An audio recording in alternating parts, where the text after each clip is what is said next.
pressed the right button, right? Yeah, I did. Just is showing we're offline. Do I have to refresh? Dashboard refresh.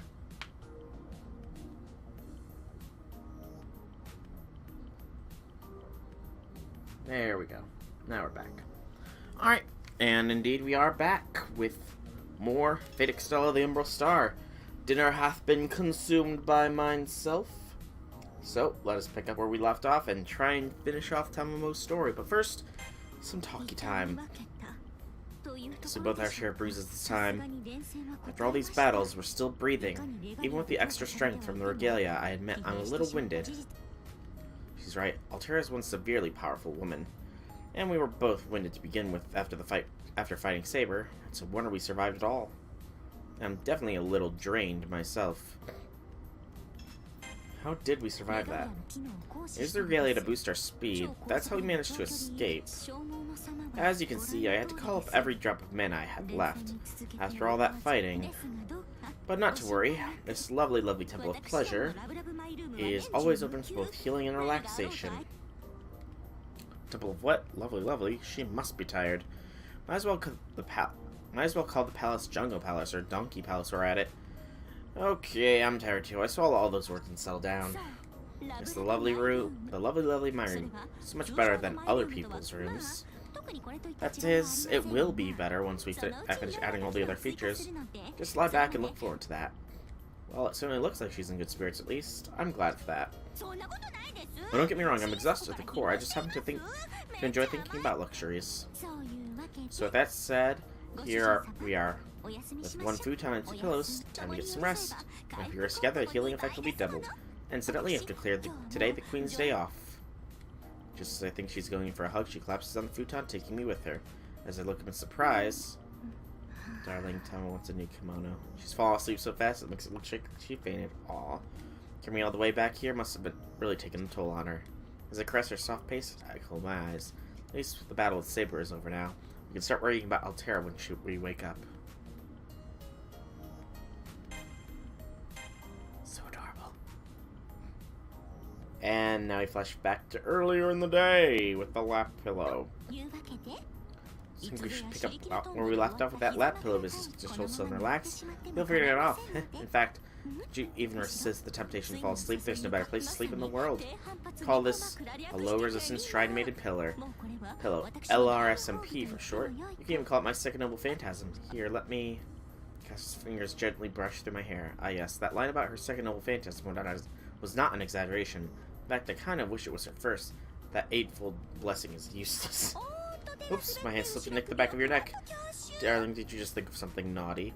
I shake my head like an otter. Hopefully he gets the message. Anyway, back to Castor's lap pillow. The soft, elastic feel can never be replicated with the finest advancements in pillow technology. There's an eminence to it that just can't be matched anywhere else. Put it as eloquently as I can right now. It feels really good. This is an ordinary lap pillow. On top of that, you see how your head is locked in place? So now if you lend me your ear... No talking. Top of my lap pillow, another stimulus taking control of my upper body, including my arms and head. Is this an ear cleaning? Oh my. Is there any point to cleaning ears on a digital body? Well, why bother asking? The Spiriton clone is basically a body of the highest order. It feels good physically, it should feel good here. Comfort is comfort, right? Now you get the idea. Just surrender yourself and let me take care of you. As I gently hold you in place on my lap, here's a special ear cleaning that only couples can have. Oh, I'm a winner. For a wife, this is a great reward. Thank you very much, my husband. I should be thanking you. Said that before I even thought it. Should be the one thanking you for doing something this wonderful. No, the pleasure's all mine. This makes me just as happy as it does you. This has always been my dream. As strange as it might be to say it, I want to thank you for everything up to this point. Never thank you enough for putting up with all my selfishness.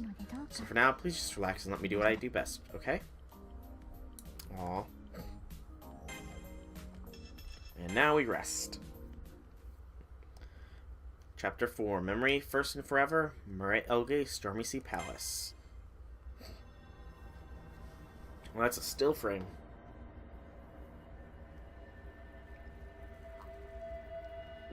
Well, maybe not, because you know the light. But I'm sure you got what I was saying. My territories are being taken away one by one. And by taken away, I mean destroyed. Karna, Ryder, and Lubu are working to hold off the enemy's brutality, but it's only a matter of time. If Altera's forces of destruction aren't stopped, there will be nothing left of Seraph. What do you want to do? I want to stay with you, my master. Come what may, I'll stay by your side to the very end. So I was hoping you would fight alongside me, even if we stand no chance at all. Thank God, that makes this conversation easier. If Castor decided to fight, then I, her master, will fight with her. Simple as that. Even if our chances are slim and we both end up eradicated, I'll have no regrets. I decided that from the beginning to see it through with Castor to the very end. No questions, Thank you very much, my dear, for not being master. What was that? You're making me cry. I'm laughing so hard my stomach hurts. She lived.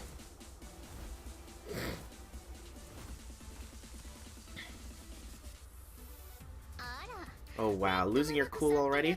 What happened to all that regal bearing? Elizabeth Bathory appears before us in her full Dark Eliza persona. This castle has powerful barriers posted everywhere, so storming indirectly, let alone sneaking in undetected, is difficult to say the least, but she's done it. Oh, you finally got my name right. Thanks, little piggy. If you'd gotten it wrong again, I would have squeezed you to death and drank you dry, but I'll hold off on that for now. Anyway, putting all that aside, I've come here to throw you a bone. By my own choice, mind you, but also by the will of the Umbral Star. Umbral Star? Oh, look at you, the moon's big star, so fancy and cryptic now, you little newt. And look at those designs on that body of yours. Let me guess, another gift from your new sponsor? Well now, how royally perceptive of you. That's right. This black corrosion is the mark of the Umbral Star's power. I've accepted a small piece of that power. I've let it change everything about me, just so I can bring you down. That's how I could take on the regalia, break it down and dissolve it into pure mana, strengthen my spirit core. And bringing the heroic spirit of destruction to Seraph, the Umbral Star was totally behind that too. Simply put, the Umbral Star is the cause of everything. The Star of Destruction, back again after 14,000 years. It affects, it destroys, it feeds until there is nothing left. The doom of every world in the galaxy, my very own Velbar. For a split second, I think I see something. An illusion. No, a memory. An event that I witnessed, but that took place long ago. Something that carved a mark into the moon cell. I can't say I've ever heard any myth or legend by that name, but it sounds right. Oh, I thought you'd be a little more surprised. Guess you must have seen it all with your big old origin story, right? You dirty little dragon whelp. Don't let all that power go to your head. I can still sew your mouth shut. Oh, you're scaring me. You're the ones who should be scared, even if you are an avatar of some god somewhere. No. If you really do come from a god, then you must be feeling it already. The scary, scary, scary, creepy, unnatural being destroying all of nature. Any of that ring a bell yet? The Emerald Star's messenger, the White Titan.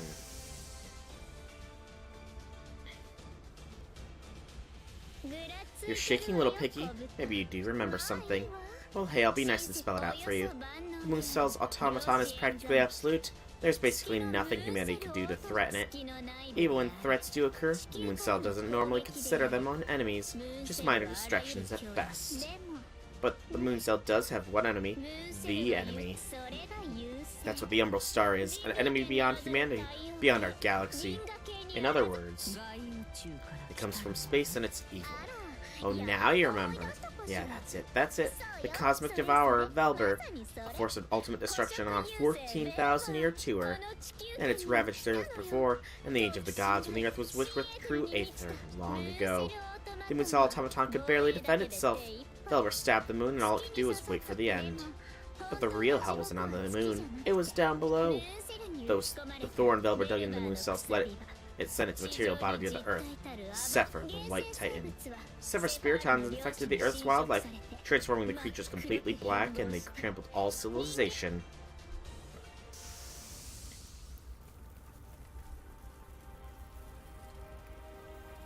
I don't really see any creatures, just mountains. And fire. I saw the ground burning, I saw the world burning, I saw every inch, every corner torn by pain and corruption. I felt the world's despair as the invaders spread and multiplied like cancer cells. The catastrophe destroyed all civilizations without clemency or judgment. The beasts of nature suffered horrible mutations, ran amok, and ultimately fell to ash. Prophets protested that the end had come too soon, Rulers called upon their people to fight. The scholar said that was only too late. But some people clung to their optimism, believing that at least some of them would endure. There's the White Titan.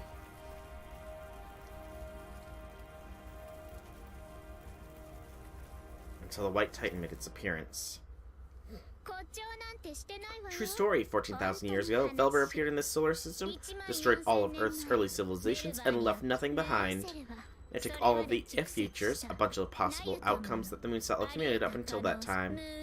Now, of course, that pissed the moon cell off, figuratively speaking. It is a computer, it doesn't have emotions. You fool, the moon cell wouldn't get angry even if it could. It's an infallible strategist, it has a plan for everything. Oh, look who's so smart. Well, yeah, you're right. The moon cell, since the return of the Umbral Star, this time, to keep it from being hacked, it locked its core away. But that's just defense, right? You want to keep a knife handy to shank the intruder, and that's where you come in. The winner of the Holy Grail War, and the grand prize, the Royal Authority. It's all meant to fight Velber. You got it. In other words, all those fancy perks you got for winning, those were all just bait for the trap. You got suckered into this. Dumb, right? All that fighting just so you could go off and fight some more? But you know, it's not too late. You could come on over to our side. Seems someone needs a lesson in respect. The Umbral Star will respect you. Well, it'll tolerate you as long as you join us. I mean, I assume Velber's okay with it. And I haven't really asked Altera, but let me talk to them and I'll take care of it.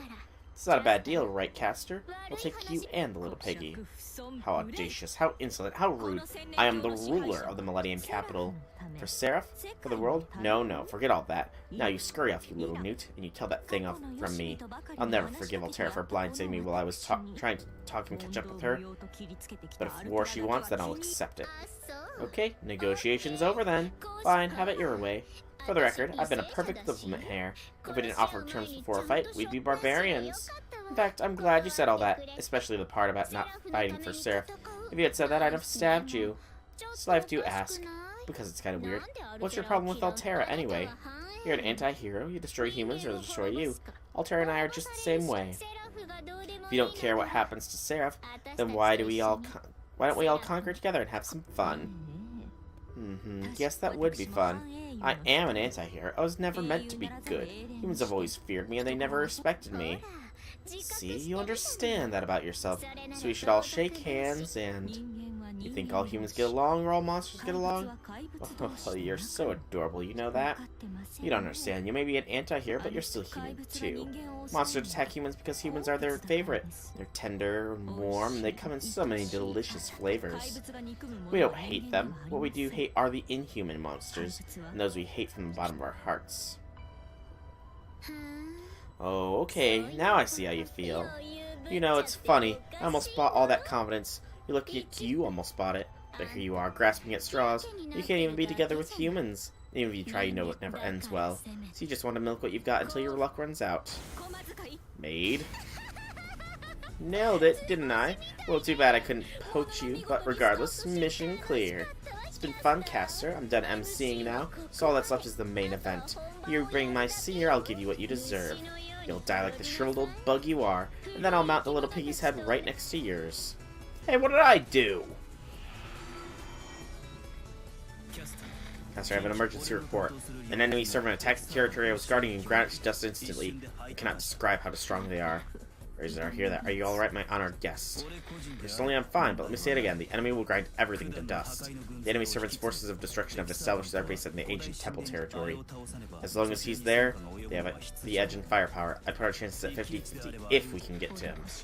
Speaking highly of this man hero of charity, Altera must be found a formidable hero. Your eyes must see what his true name is. Say it and I'll put him down myself. I say it with all respect. Our enemy is the first man to unite ancient Mesopotamia, the king of heroes, Gilgamesh. Oh boy.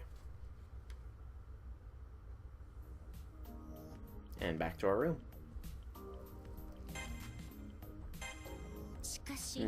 We do seem to attract the most impressive enemies, don't we?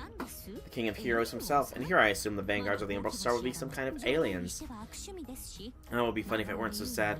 Poor little me abandoned by the heavens themselves from the look of things. Her expression doesn't match her tone. What does she really think? Can the Queen of the Empire take on the King of Heroes?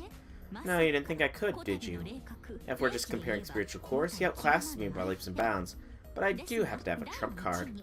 2 of them, in fact. My destined husband and the Regalia's royal authority. He might have the numbers on his side, but I have better reasons to win. Oh, now that's the caster I know, standing tall in the face of an unbeatable foe. I could say the same for you, Master. Even Karna looked nervous about Gilgamesh, but here you are, still smiling. Now that's... Huh? Are you smiling just because you're with me? Well, no, this is a surprise. You're giving me so many ideas right now. If only we had a little bit more time before battle. The stakes up ahead will be higher than ever before. We have to put our feelings aside and move forward. Master, just so you don't hesitate on the battlefield, is there anything you'd like to ask first? What about the third me? I don't know too much, I'm sorry to say. I assume we're talking about one of the 3 main parts of the digital form. The body, I believe, but...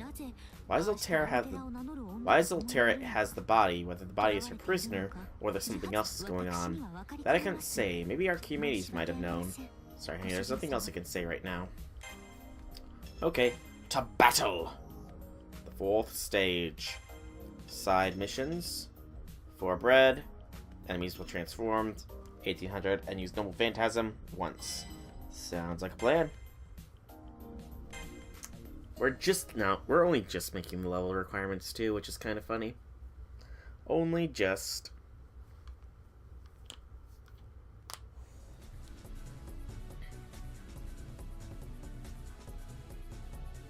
Is this the same as last time? I think so.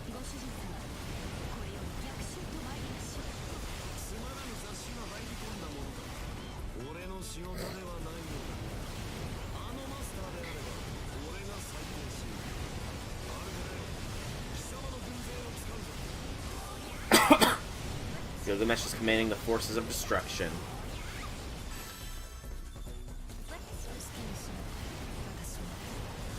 Do what you want to eliminate all in my path.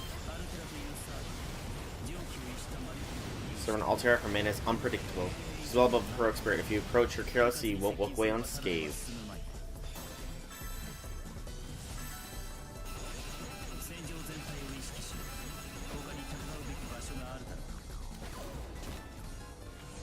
Liz.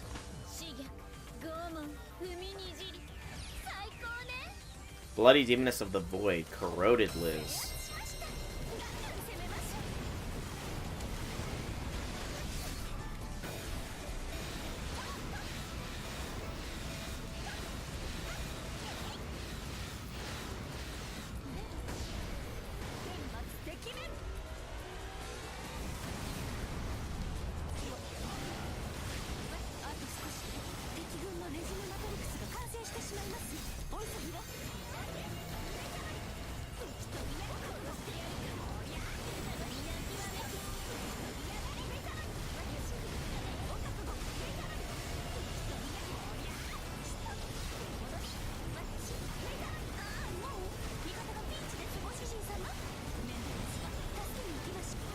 And Liz is dead.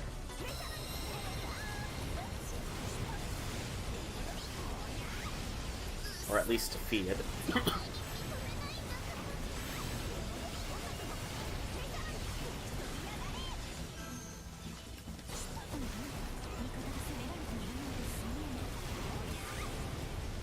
There we go.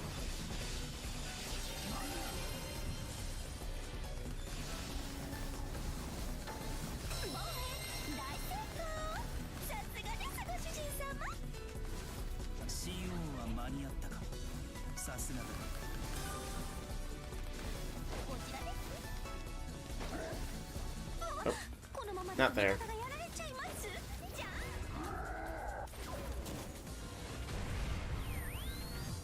Altera.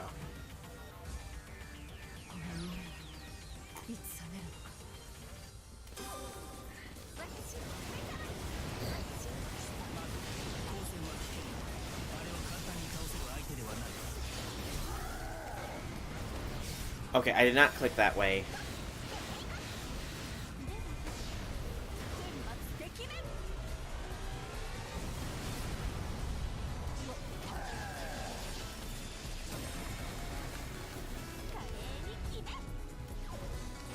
No invading my territory.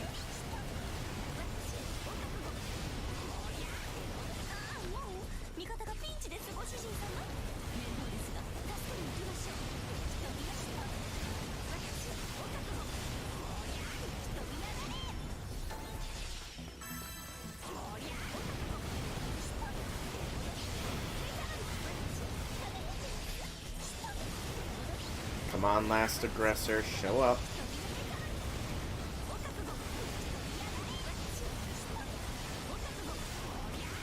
There we go.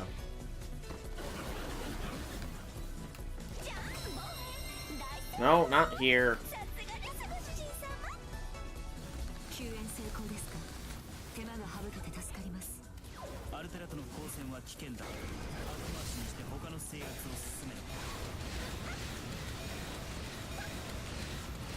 Don't tell me what it is and isn't dangerous to do, Karna.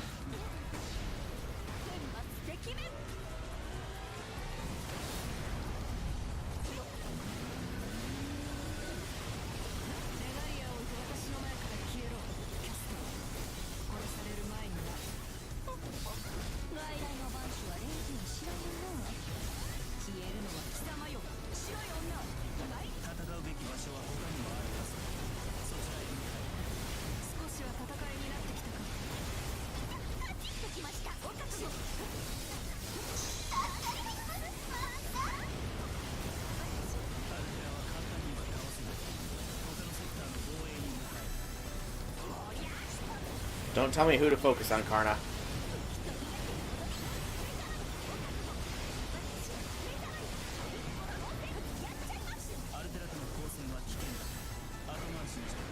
Okay, come on. Seriously, Tamammo.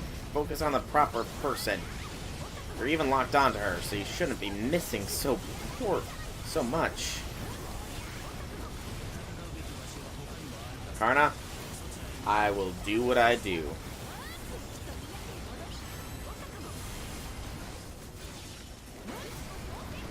There we go.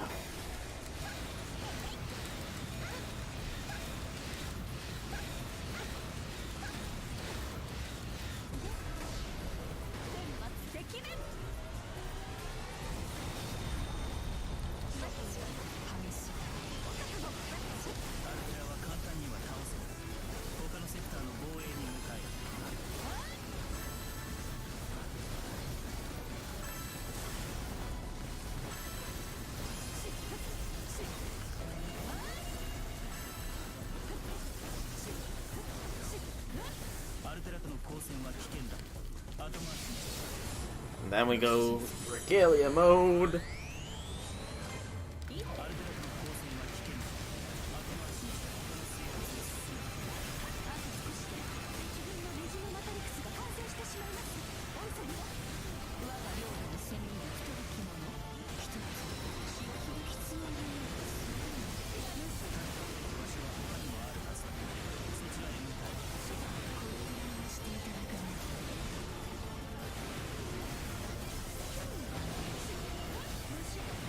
I understand I'm being invaded.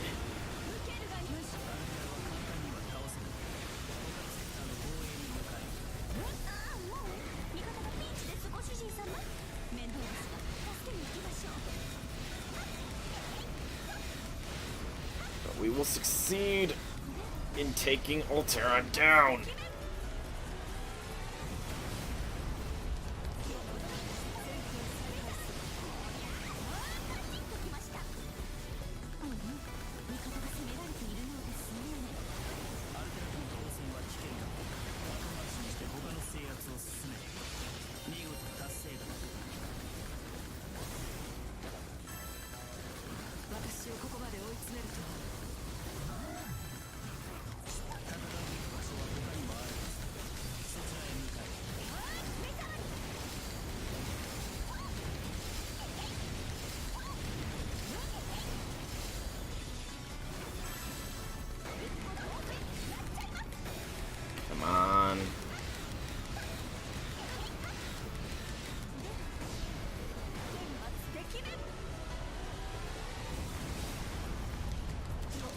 Yes!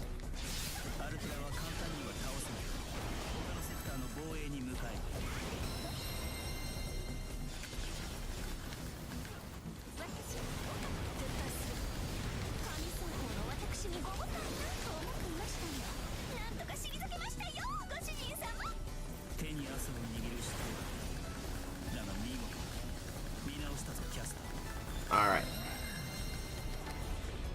Now we go and defend.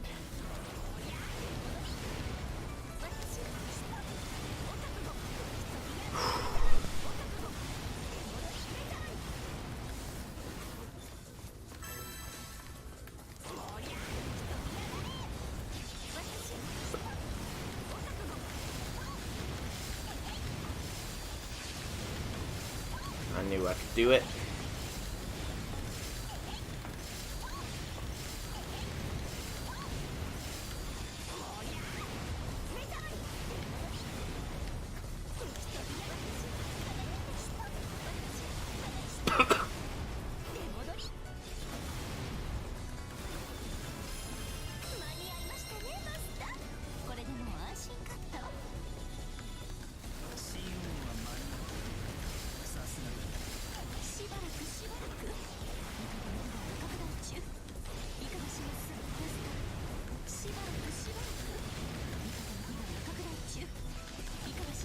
We are doing what we should do. We are finding the aggressors and defending our territory now that Altera is dealt with.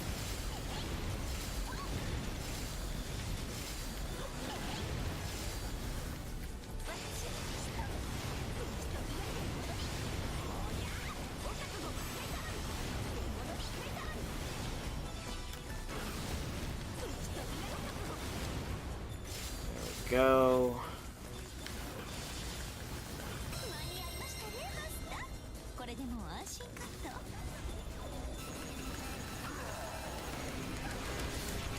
There we go. Stop this invasion.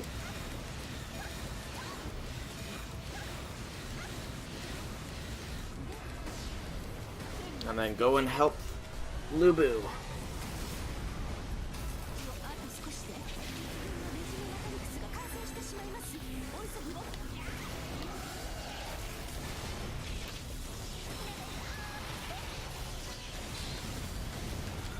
Leveled up. I leveled up. I leveled up. I'm on fire. Or I am the fire.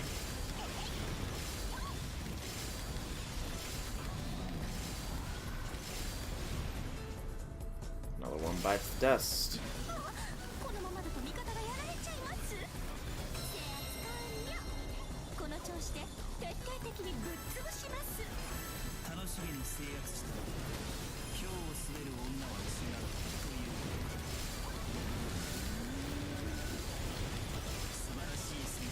Don't worry, Lubu. I am here to defend you.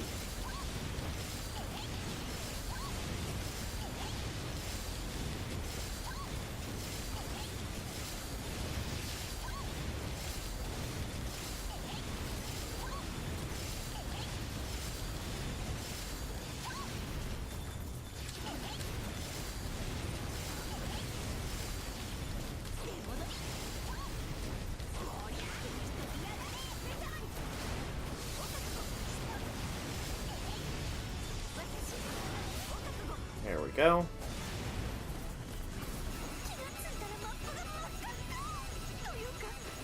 Map is not stained red.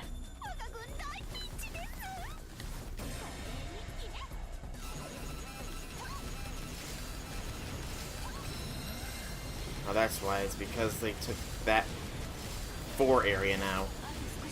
Dang it, I thought I had time.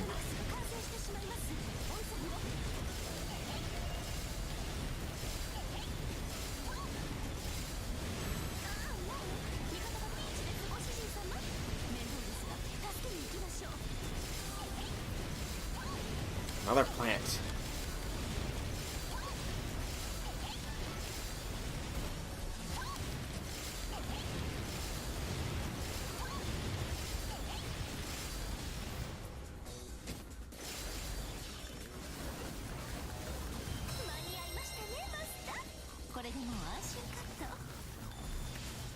Here.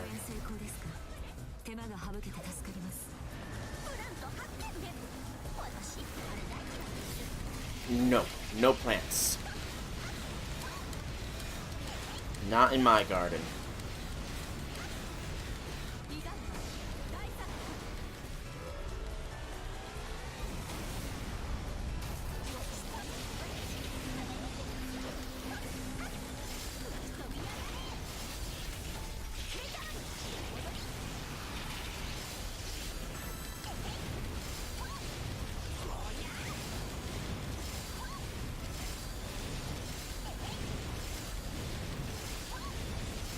Next we go for that one sector. Get rid of another plant.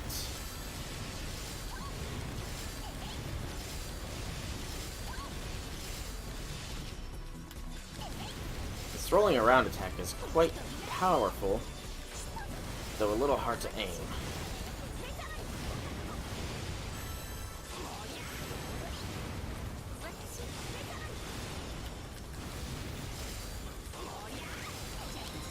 There we go.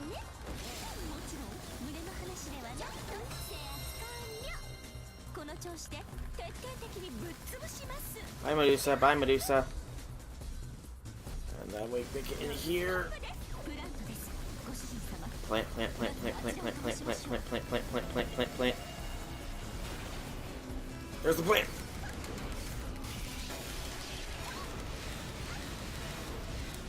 Stop the plant, stop the plant, stop the plant, save the world. Stop the plant, save the world.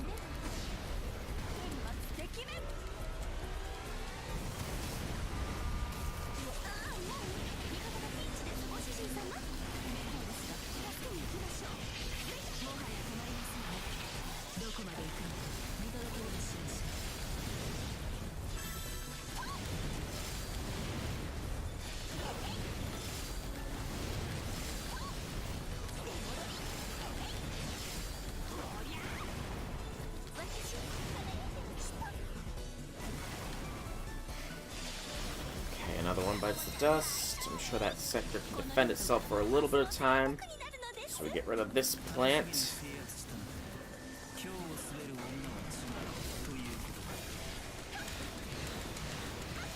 Which will leave only one invader left, which I can easily start to counterattack against.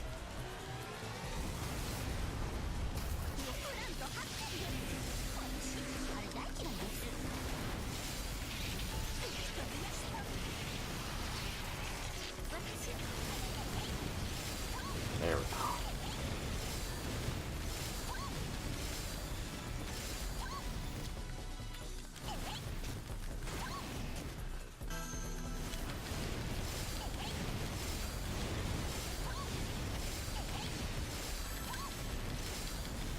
There we go.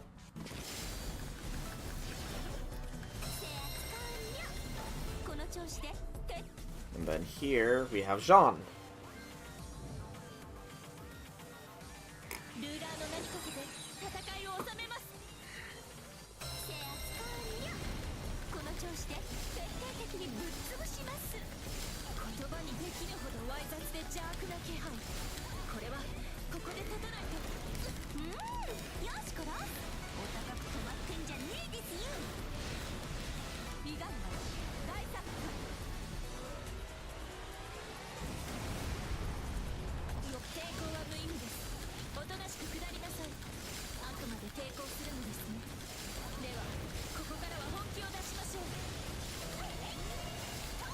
Another invasion.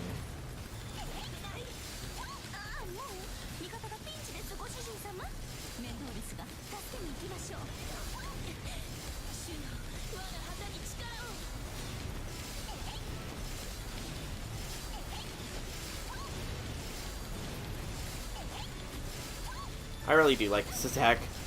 It's so hard for them to stop. And that's Jean done.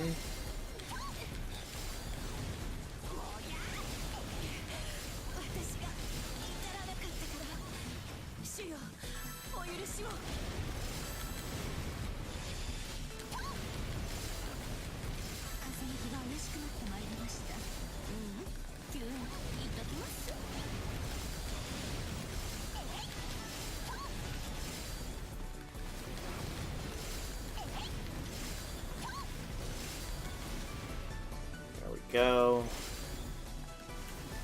And now we defend.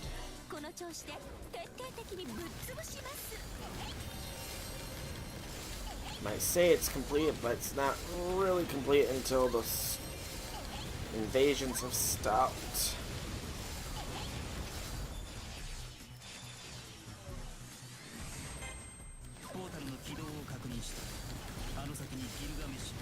No! I didn't want to go in here. Dang it! It would appear literally right next to me. What are the frickin' chances?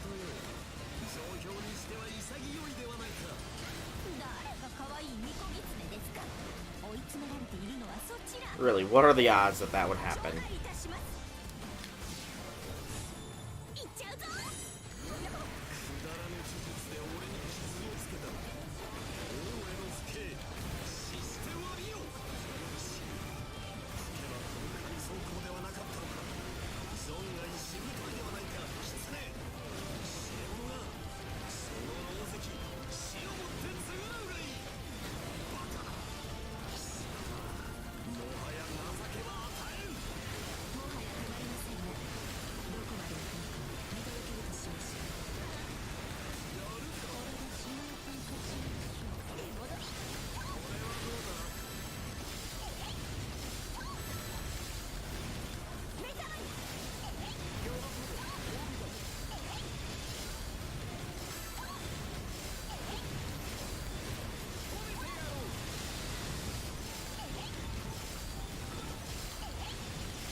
Again, seriously, what are the freaking odds that the portal would appear right next to me?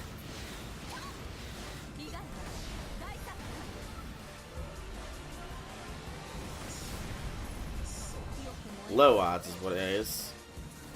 Very low odds. But it happened nonetheless.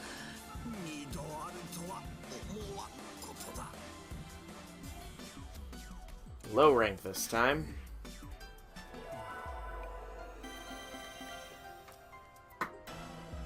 Dang it, if we had gotten all the sectors, we would have been fine.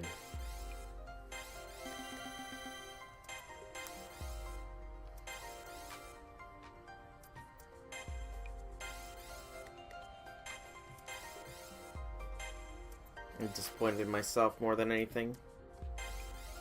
I understand, Tamammo. I failed you.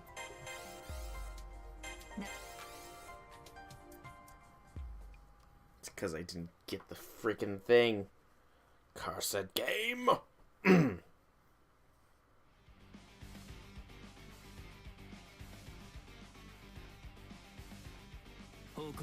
to report. By driving off Gilgamesh, we've managed to save a portion of the Millennium Capital from his bombardments. Did you say a portion, my honored guest? Use your regalia, maximize your field of vision, and you'll see the entirety of Seraph. This is, I see. So now it's a two-front war. Yes, Gilgamesh has his artillery pointed at the capital while another force is retrieving our territories. Berserker is in pursuit of the latter force. From the looks of it, he intends to make it a one-way trip. I see. Mr. Lubu is truly a loyal gentleman to the very end. The one commanding that latter force was most likely the heroic spirit Altera. I'm not sure why she needs a force, but she has one. She must have some sort of personal magnetism, something that attracts other servants to serve her. Or perhaps the AI in Zero Dark happen to look like a Extella weapon. I'm sorry, this isn't the time to be making jokes. Berserker's almost certainly gone for good. Do you have any other orders, Caster? No, I don't. Good work, where you please, and get some rest. Maybe your last chance. Whatever you do next is up to you. Find a fight, take a nap, or just sit back and wait for the end. No, I don't need to say it. Caster, your city is a place of beautiful flowers and fantastic revelry. I'm not very good at enjoying myself, but here, even though I may not fit in, I can honestly say I had a wonderful time. Aw, Karna. Mr. Karna. I do not say much either, but you were more decent than I expected. At first I thought you would be one to spread chaos. I was prepared to take your life when the time came, but... But what? No, it's good that you were blessed with a decent master. Take care, Blue Caster. Look to it that you do not become a monster. They're gone. It's just as you heard, my dear. It seems Altera's army has us surrounded. Don't worry not. I will guarantee your safety. I can't brag about my empire now.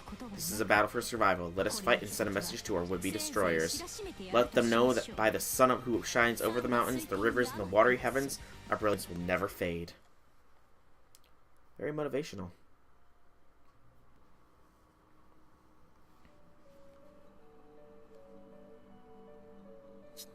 This will likely be our last chance to rest. From this point on, from what Elizabeth told us, we'll be plunging into the Zero Dark to battle the forces of the Umbral Star. There will be no turning back, so please, keep your strength up. Or if you'd rather, we could run from the fighting. Oh? This battle began because of my greed. Protecting Earth and Seraph, that's all been incidental to me. I'm not a protector, not a savior, but I can't abide the White Maiden. Not one bit. I can barely restrain myself when I think about her. I'm sorry, my husband. This is my nature and it always has been. So if you're tired of putting up with it, please say so. If you want to say goodbye, I'll try to understand.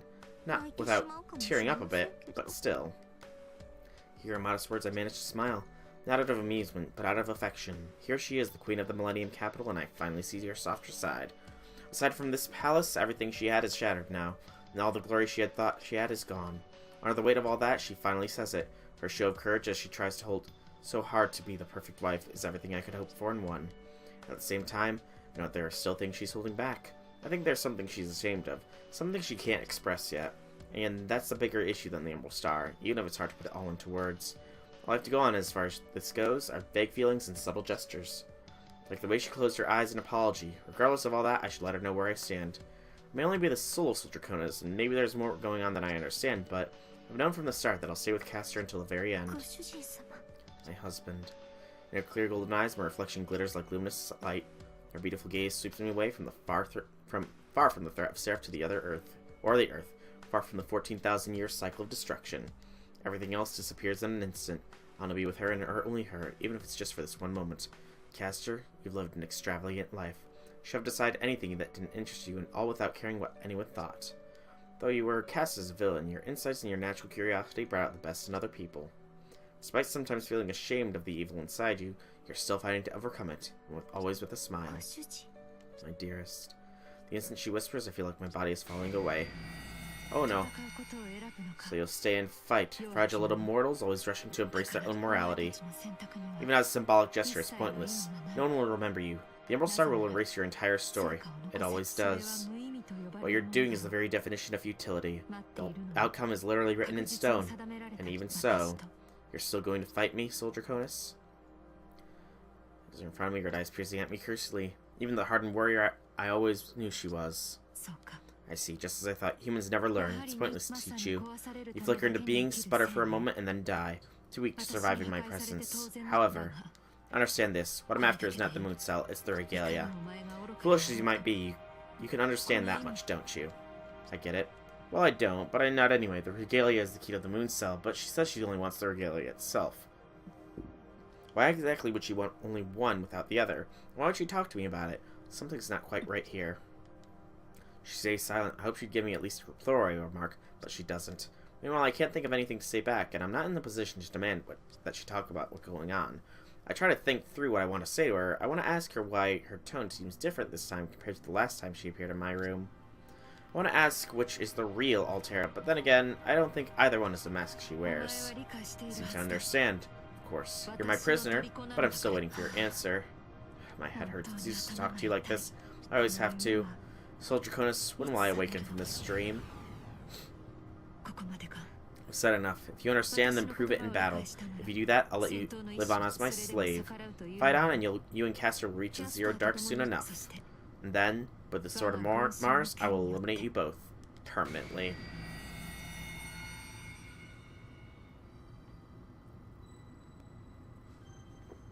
Another dizzy spell. When I open my eyes, the maiden in white is gone. In our place is Castor, shaking her head. Her face is closer to mine than last time. I must have made her worry. Of course I made her worry. I think I was catatonic just now. I summarized what happened. Altera asked us to surrender. If we hand over the regalia and renounce our will to fight, she implied she might spare us. Maybe theoretically we could negotiate with her, but even so the end result would be the same. She said as much. Seraph and the Earth would both die. So what would that mean for us? Would we buy a little more time for ourselves before we followed everyone else into oblivion? Maybe she'd invite us to side with the Umbral Star and follow it around the galaxy while it eats other civilizations. Why am I even thinking about it? Soul Draconis' mind would definitely reject that offer in a heartbeat, and so do I, because no matter how you look at it, it sounds unpleasant. Unpleasant, to say the least. Surrender. She said she wanted the regalia, yes? The maiden who calls herself Altera? But there's something else, honey. Something related, in a sense. In case you can't read it in my silence here, let me spell it out for you, sweetie. Your soul is the most alluring thing I've encountered in all I've seen of human history. Does she think I'd ever surrender that? And her charm is drawing you in, isn't it? Before I can even answer that, she pounces on me. I don't even have time to question who's drawing who and who. Speaking of time, this isn't exactly the most opportune moment. Or maybe it is. There's no one left in the palace. The other servants have left to spend their last night in their own way. Even Elizabeth, who would normally interrupt us right about now, has gone over to the Umbral Star side. There's just us in this empty room overlooking the entire capital, with no one to stop us. Unless I change my mind. Please, forgive me. No, we're past forgiveness now. Just for this moment. Close your eyes and trouble up my claws. My husband, please. Even if it's just for this one moment, let us be together. Dream together. Aww. Tamammo. She's so insecure. Oh, I thought we were gonna get up to some stuff. But we apparently just went to sleep. Are you sleeping well, dear? Hear whispers at this edge of slumber. It takes me a moment to realize who's talking. Of course, the voice is unmistakable. There's only one who talked to me from so close by, is Caster. Also, there's no one left in the castle. You don't have to say anything. I just want to tell you. Altera and I are the same. We have the same nature. I'm not proud of that. I couldn't even admit it before, but I'll admit it to you. She and I are both born to be the enemies of humans.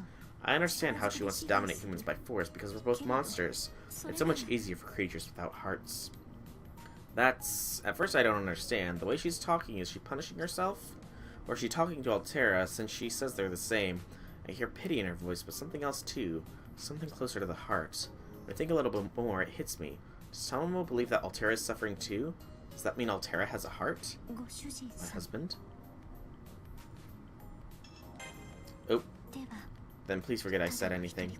I was just talking to myself. If anything I said might make you hesitate, then please write it off as a dream. Please carry on resting. New Mr. Code stuff! Woo! No. And no. I don't have the QP. And then we got something for bonds. Bravery. Medusa.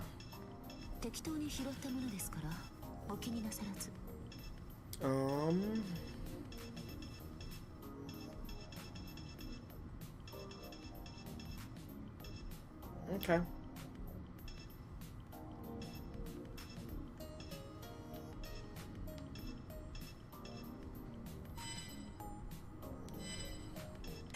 Any more talk? Good night, my dearest. Oh, there is. Special My Room event. Ah, this. I was wondering. Thought it might be a bit small in here, but you can actually fit inside just perfectly. Our knees might bang together, but that's just part of the intimacy. You don't get that in bigger bathtubs. I would say the size is perfect. I think she's right. When it comes to lounging in hot baths, nothing beats what we have in this dimension. My temperature's rising, not just from the water, but from the feeling of her knee against mine. And the water alone doesn't account for the pounding of my chest. For the two of us, this bath is just the right size. Or so I'd say. Call it love size, how about you? It's perfect, and I can just make out your gorgeous face through the steam. Feel the same. I can see Caster's pink, beautiful skin, the reddest of her blushing face. Once again, her cheerful smile gleams like the sun. Of course I can see your skin. We're in the bath together. Here we are, Master, point blank with each other. And I see you looking away or focusing straight on my face. But it's okay, you know. It's love size here. That's what this is for. We've been close for quite a while now, and she's saying provocative words, but she's not coming any closer either. Neither of us are looking at each other as much as you would think. Is it really okay? Well, then I won't let myself stay nervous about it. It's kind of a relief, and kind of not so much. Well, how could this happen with me right here? I'm sorry, I'm a bit dizzy, but, well, accidents happen. Aw. I don't have time to respond in the next instance. Caster moves in with no resistance at all. Ah, she's so soft.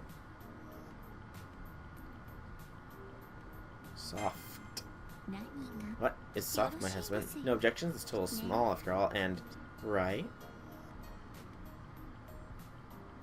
Oh, no objections at all, Caster. None at all. Extella of the Umbral Star 2, Chapter 5. Oh, I wonder if you've noticed something, dear. Ever since you came back from the Mooncell Core, all you've done is conquer and invade. No one said we enjoyed a date together. Quite an oversight, wouldn't you say? I've been so focused on expanding our empire that I've neglected what's most important. I am such a fool. Without the true regalia on my finger or all of Seraph at my feet, I could have had so much more right here. I deeply apologize, dearest. Doubly so because I only had time to plan this cheap, quick date. Even with Altera on the horizon, Caster keeps her voice bright and cheerful. She's forcing it, of course, but she's doing it for me because she wants to enjoy our time together. So I'd never call this walk a cheap date. We're taking a moment to let her be happy and excited. Nothing's better than that. When there's a glimpse of that explosive, sexy soul power, it's so moving, my eyes are... Yay. I seem to have wrapped my arms around you in all that confusion. How foolish could I be? I should have been doing this so much more from the beginning. No. Regrets should be thrown out to the Inugami. Don't want to end up like Kaichi from Omaya and the Golden Demon. Let's go there like a couple of crazy kids and stay together like a husband and wife. Onwards to the enemy to the Zero Dark. It may end up being a short trip, but having you by my side makes me so happy. I can say the same. I can feel her warmth and softness on my arm. I don't care how far we make it. Let's head out there together into the Zero Dark. Zero Dark. Now that I think about it, Casper makes it sound obvious, but how exactly are we getting there? Is this someplace we can just walk to? Are you asking how far it is? It's not so much a question of distance. I suppose we're more near than far, if you want to put it that way. We can place the portal to get there. The only question is where to place it. If we set it at my room, we'll be putting our love nest at risk if they ever come through. But the capital's still at risk, no matter where we put it. No telling when the forces of darkness will attack here. So I'd rather have the slightest chance that we can return to this place than the certainty if we fail defending it. So if you must, I can live with us leaving it unguarded for now. Now, we skirt Yin Dark connections, past the Kunlun Mountains towards the Yin of Yin, the Shadow of Shadows. Like the surface of water that reflects the golden sunlight, the enigmatic Yin will appear, penetrate, and fall. Like the other side of Yomotsu Hirasaka, we're underworld bound, the shadow on the moon excavated by the tear of the star. Now, my husband, the gate that connects to the underworld of the moon has opened. Every inch we fight for will be an inch of the forces of darkness' main stronghold, but in the end, we'll silence the intolerable Altera. Now, chin up, it's time for our big comeback. Oh boy.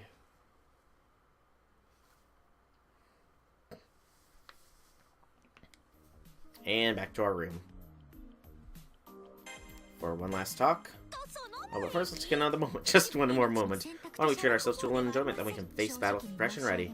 Honestly, the enemy ahead is no joke. The records of the Holy Grail were put up in the top class.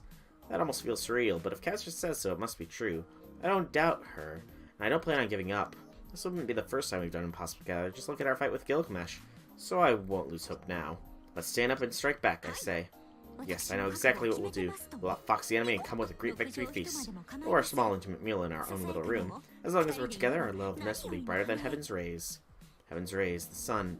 I used to wonder if the sun might be Casper's true form, or perhaps her ancestor, but maybe the sun is the origin form from which Tamammo no Mai incarnates. Amaterasu, the goddess of the sun. Could that make her a match for Velber? I know it's not an easy question. It's not as easy as one might think for her to transform at will and use her full power, but it does make me wonder, can God stand a chance against the Umbral Star? I wonder. Altera's a bonus modifier against the world, so a god who embodies nature might be at a disadvantage, but the sun goddess specifically. Most goddesses' divinity comes from the earth, but the sun belongs to the universe. In terms of force, she could be on par with Velver, but, well, how would you say it? To begin with, if I were to become the sun, then it would no longer be me, and I would no longer be your servant. I don't want that. I don't want that either. Thank you very much. Casper may not be the sun, but her smile has enough power to defeat the Umbral Star, and that smile is brighter than the sun to me.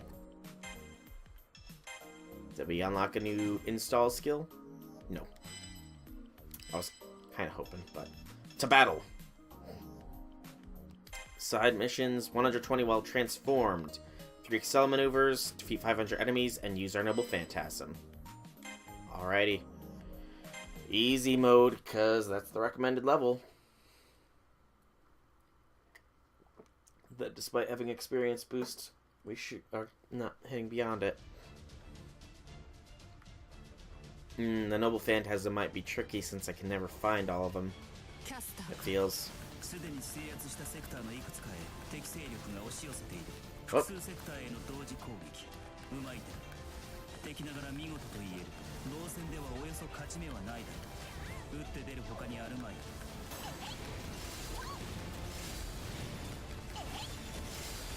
I see the ones with the lock that imply the gates. That'll lock us down there for a while. Oh no. This is what it means to be king. Gate of Babylon.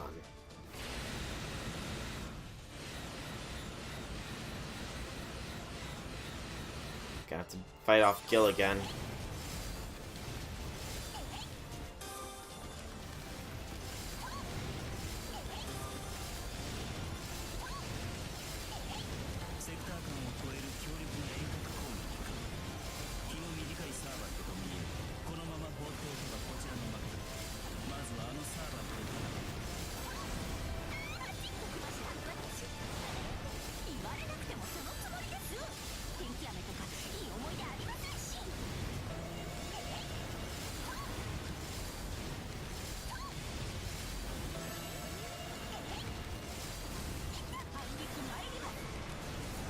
Fine, I'll fight this aggressor.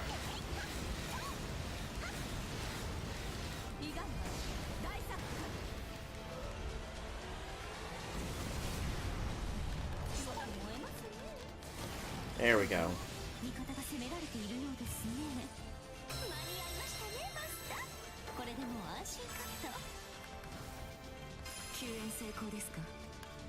Want to load up my stuff. There we go. And then we head here. Take out the plant. Hold off their invasion forces a little bit.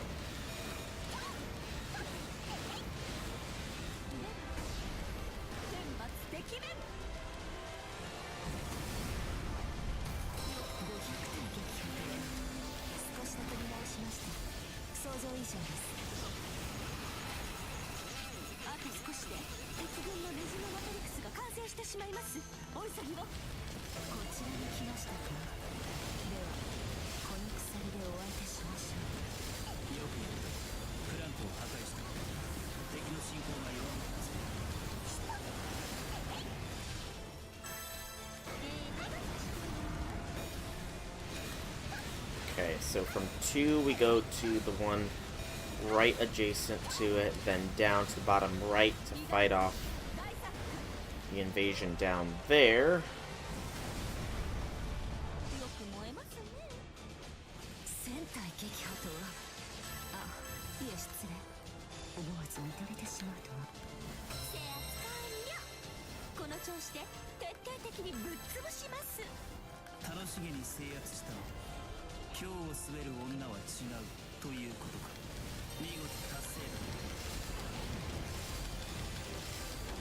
I don't even remember Karna's mission.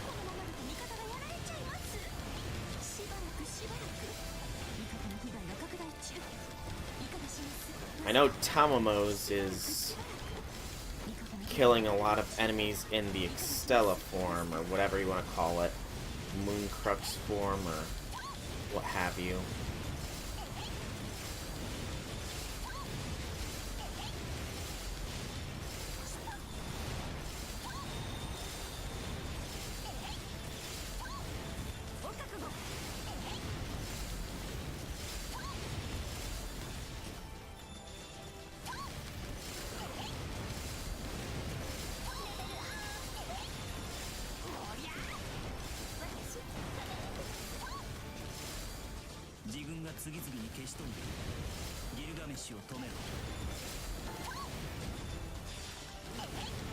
There we go.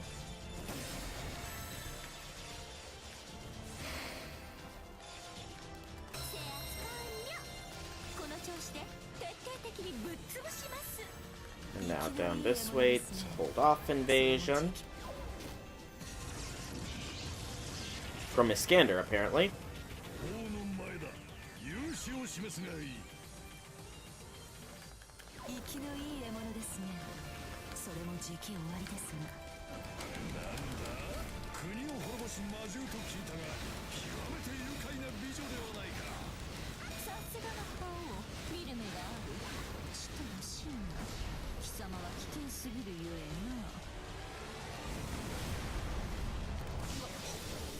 And then we go through this.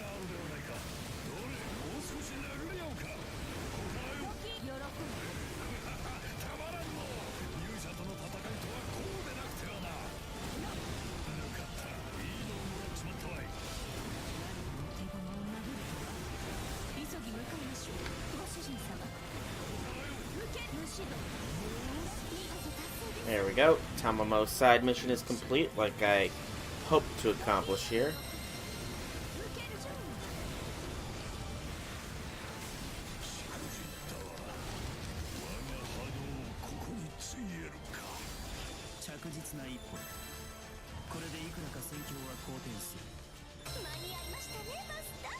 Another successful defense. And now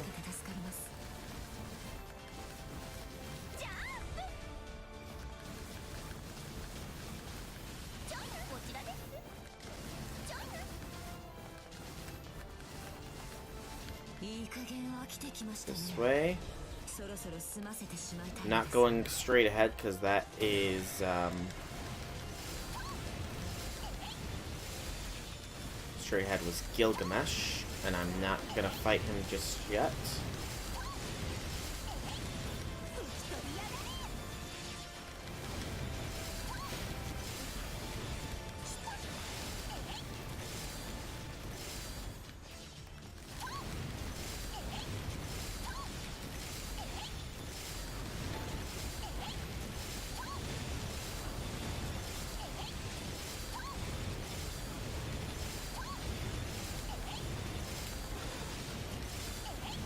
I really do like this move.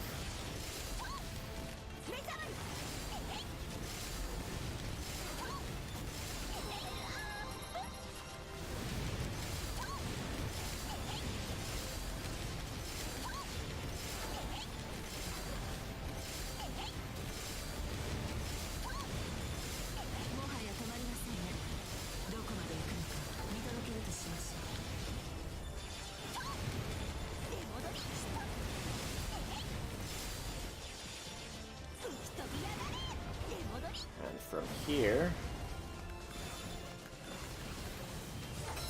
we go straight this way to stop El Plantation.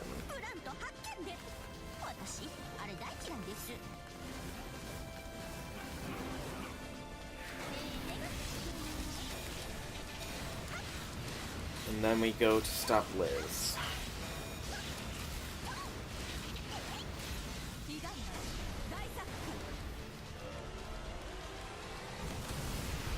Boom.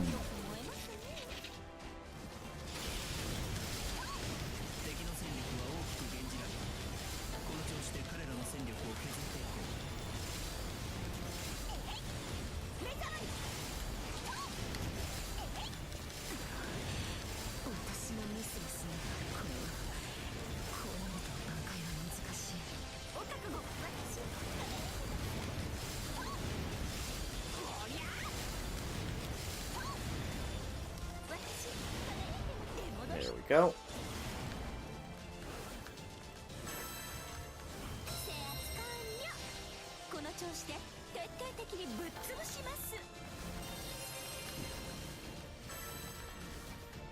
Well, technically true that it is indeed complete. We're not yet quite done. As long as Altera doesn't just appear.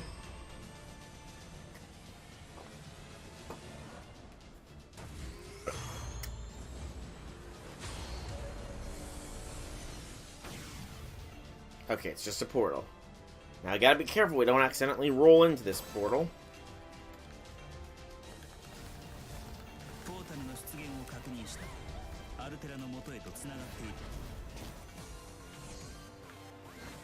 I'm not here for Altera right now. I'm here to kick a Liz.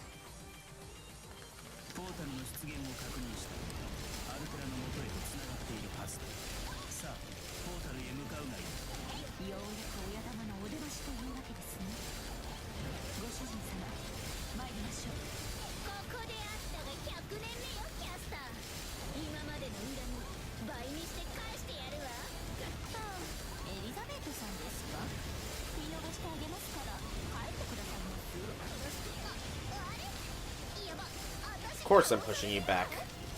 I'm a beast. And Medusa's dead. Sadness. It's alright, Medusa. The fact that you survived so long against skill is quite impressive.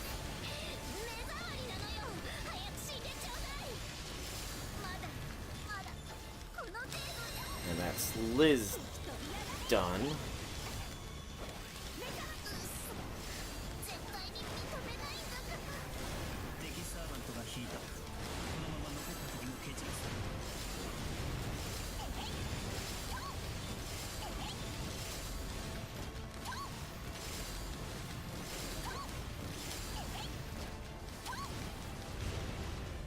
Another one bites the dust. By bites the dust, I mean becomes ours.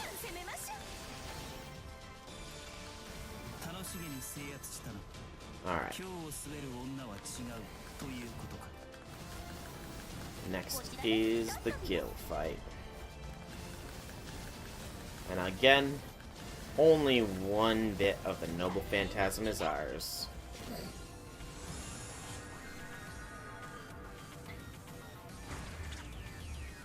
Should be easier this time.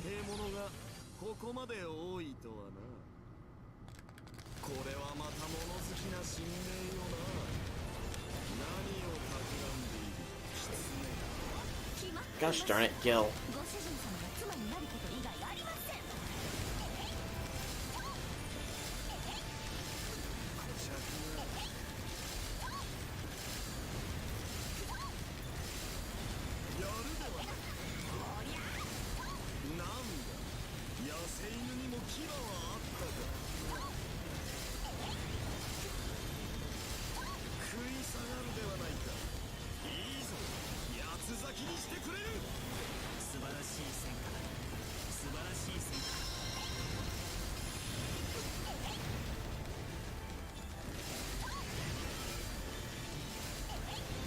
Alright, Gil won't suffer defeat. That already moved.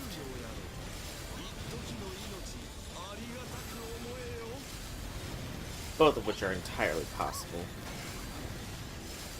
I'm actually kind of leaning more towards the fact that he probably moved to that other sector he was aiming for.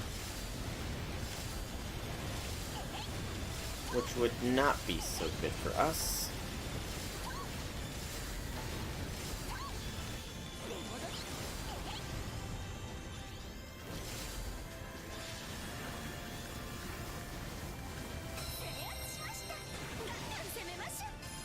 Okay. Well, there's one.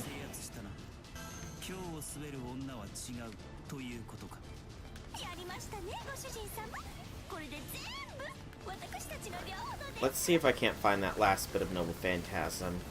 If I had to guess, it would... I was kind of wondering if Gil would appear too, but...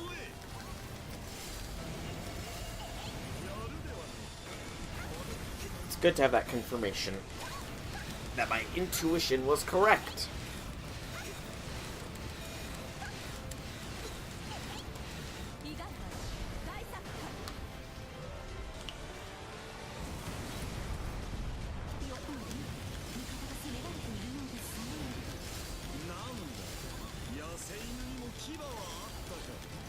Is he calling me a dog?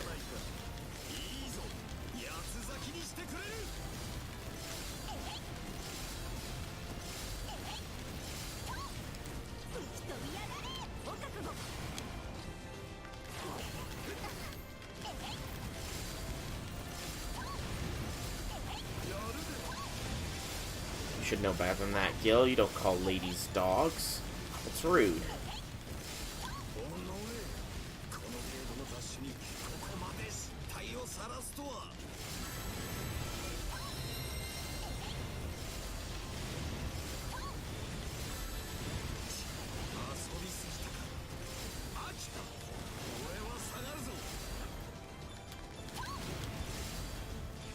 Where is it? Where is it? Where's the enemy? There it is.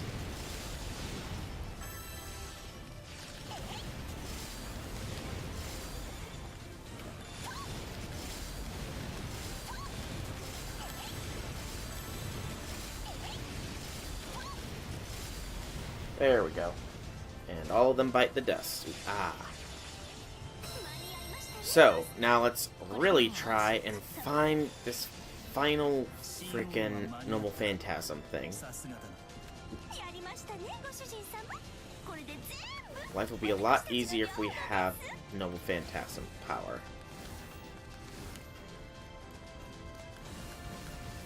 Okay, this is the split between the two sections. Yes. Yes. So go inside. Can't go left, go this way.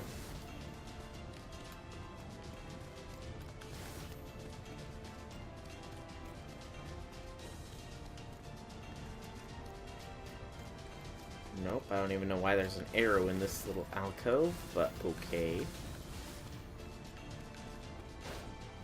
Nope, can't go through that hole.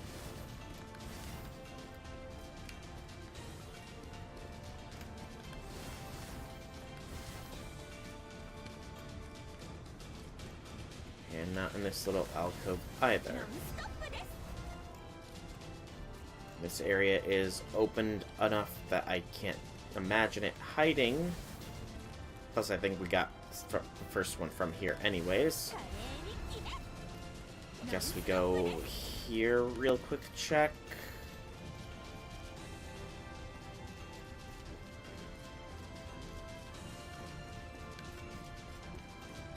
Oh, hey, oh lord. Sorry, I didn't see I'd started posting there right away. My bad, dude. Can we play Smash or Pass game FGO edition? Just go to the wiki. Sure. Give me just a moment. I can bring up the wiki on my phone or computer. Just want to try and find this Noble Phantasm thing real quick. And then how do you... I'm gonna be honest here. How do you even play this Smash or Pass game? Mind giving me an explanation of the rules? I can kind of get a little bit of a self-explanation from just the name of the game, but, you know, clarification never hurt anybody.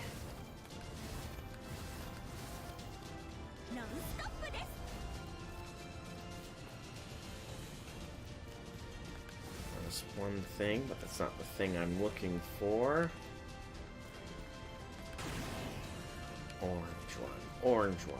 Where is the orange one with my Noble Phantasm? No?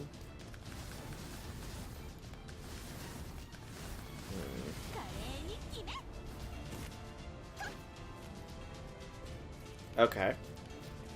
Fair enough. I'm guessing that it's a random thing? Like a random page or something? There's a random page button on the FGO wiki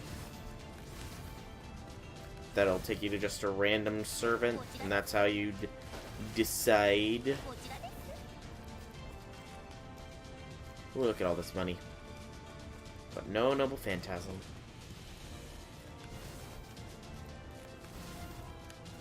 I mean, yeah, I can say that. Although, just because I really... You'll say it, though? So, I tell you the servant, and then you tell me whether you would smash or pass? Or you tell me the servant, and I would tell you that, then. Right? Yeah, wait. I'm confuzzling, aren't I? And you'll tell me the servant. Okay, go ahead. Lay it on me.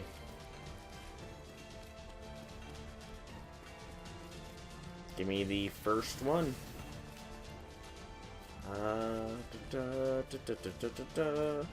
Where is the freaking Noble? Artoria Pendragon? Oh, definitely Smash. Definitely. Definitely. Just, you know, she's the OG servant. She is Seba. Beyond that, though, she does have dragon traits, and I do like dragons as a point. But beyond that, though, she is quite adorable looking. And, Medea had the right idea when she put Artoria into that bridal dress. Also, I'm just gonna look this up because I'm going to get so annoyed otherwise. Fate, Extella, Umbral, Star, 5th, Map, and Noble Phantasm. But yeah, that would be my reason, I'd say.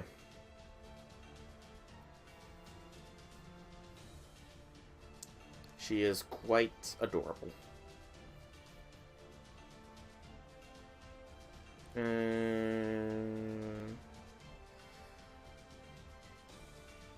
Bus insert and so just try to use MP, then use cancel. Okay, so I can't do it. Alright. That answers that question. Guess it's off to the boss fight then. Woo! So who's next? Gilgamesh? Much as I like the King of Heroes, I do not swing that way, so I will say pass. Just because I don't swing that way.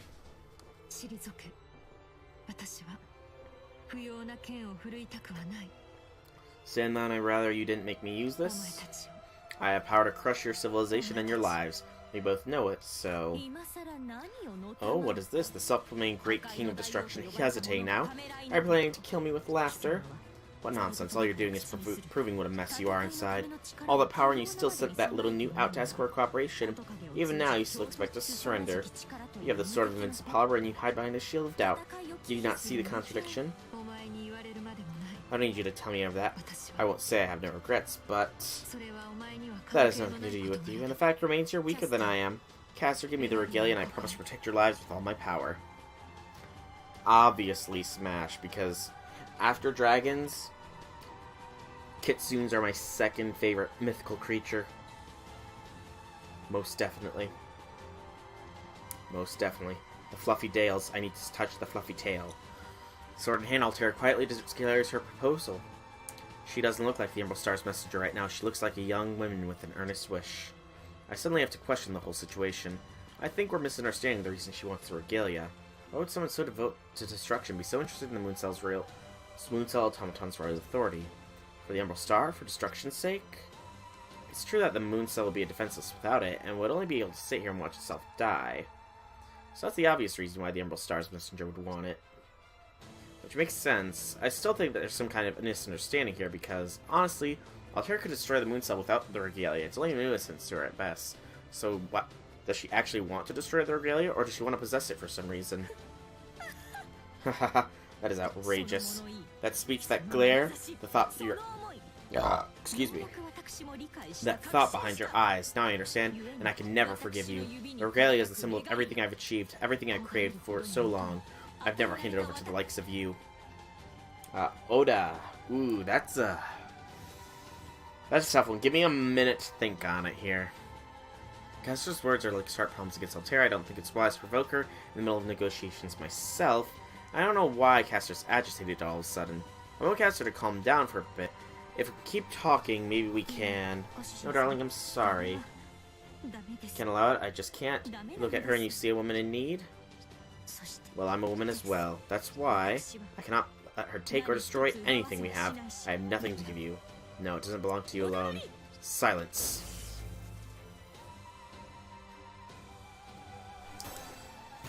Okay.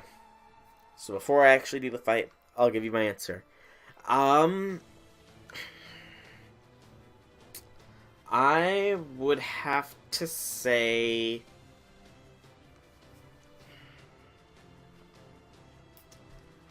I'd have to say pass on Oda. The reason being that she's a little bit too... She yearns for destruction and power, but more than that, I don't know, it's just that Guda Guda event, it kind of gave me the impression there might be something between her and Okita, so, you know, I wouldn't want to get between that, but... I mean, yeah, just not really in my flavor, I guess you could say, for Oda.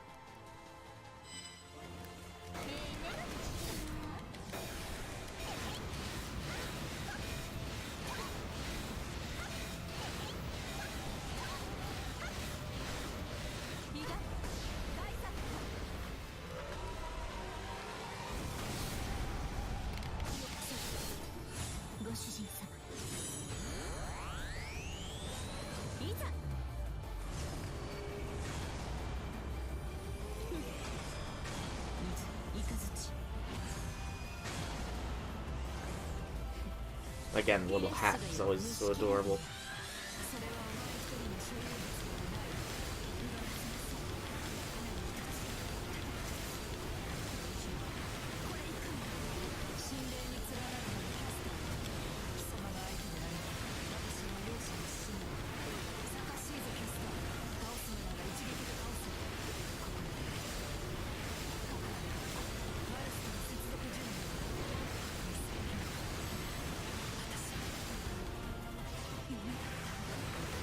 And there we go.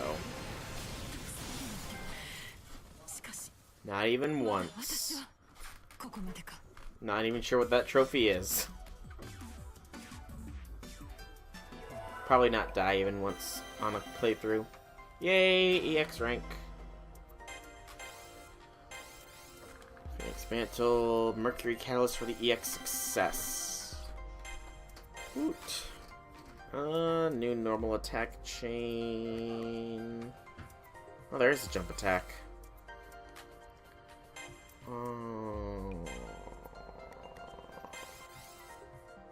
Harbor's Flame Alpha's at +7.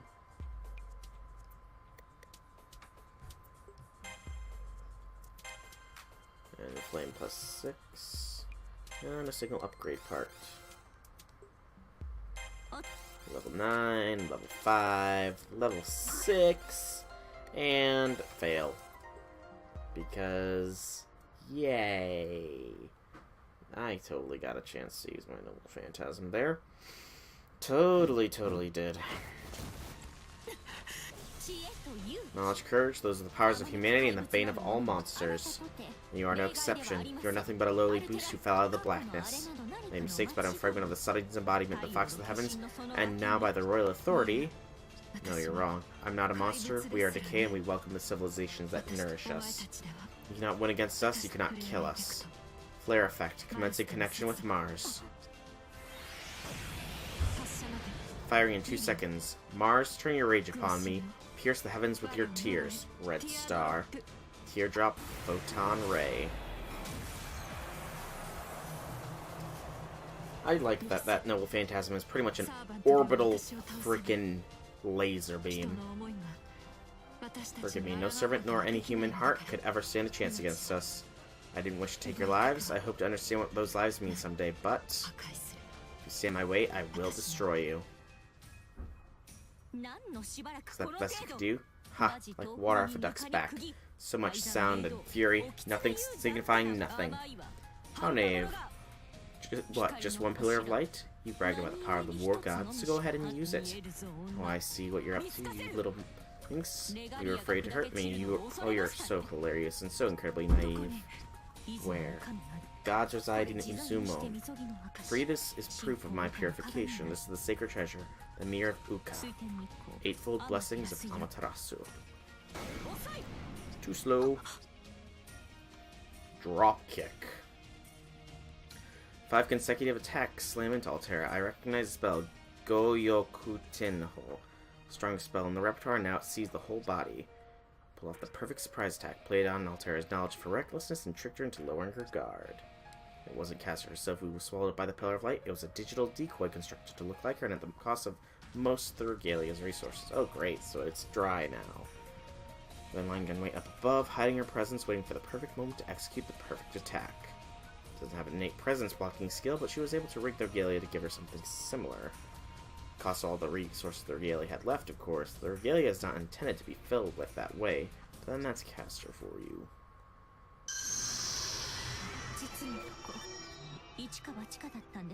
That was my PlayStation controller making noise. I always forget that this thing has a mic, has a little speaker on it. About a 50-50 chance at best. Thank you very much. Piloted my decoy perfectly and gave me just the chance I needed. Never gotten close enough to on my own. It's giving off noise still. Fell for your trick. Simple ploy, that was all my light could reveal. That's what I lose to now. Caster, that's right, vassal of the Umbral Star. Because we brought down the giant. Humans gain knowledge through sin, but they use it to do the impossible. When a human struggles for centuries, I learned from my master, so all I had to do was think, what would humans do?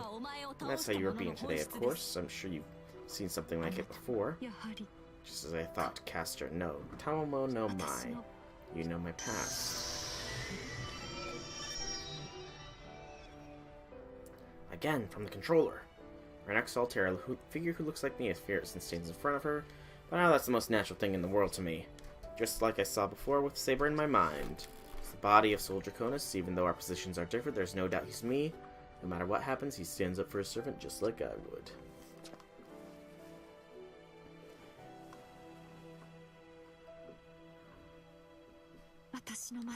Prisoner, can't leave the ring, can't protect you from destruction. Of course you can't protect anything.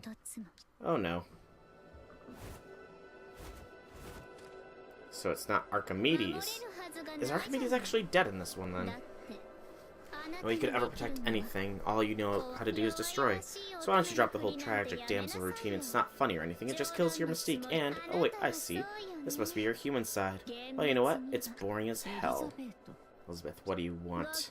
I see you again, my lonely little queen. Where would you be without the regalia, huh? Your spiritual course is weak as ever. Aha! Think before you try anything. My reflexes might go off and kill that little piggy. Elizabeth Bathory. Face looks the same. She strolls up to us through the dust without a mark on our last encounter. She's different. She still looks like she did when she first consumed Saber's regalia, but there's something missing from her now. Elizabeth was the one who told me to run away from the wicked queen of the capital. She even got herself shocked on my behalf more than once. That Elizabeth is no longer here. Now then, Altera, I think it's time for you to wake up. You're not a heroic spirit, not an anti-heroic spirit, and this human act doesn't suit you at all. Really, it's kind of pathetic. Maybe it makes you feel better? I won't even ask what made your outdoors clone a servant. It doesn't matter. You lost, so playtime's over. Time to put on your serious face, your real one, the Umbral Star's embodiment, Saphir the White Titan.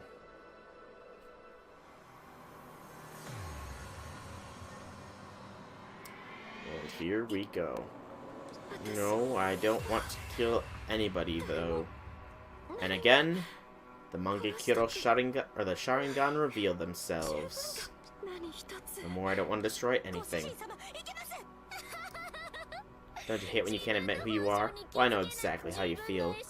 Do you not know your secret garden? Hey, CCC. Really? Oh, come on, stop lying. You know it, right, Altera? I'll be nice to spell it out for you. You can live with no worries and no regrets. You know why? Because you never really had them in the first place. Because you don't belong to this place. You're just a monster.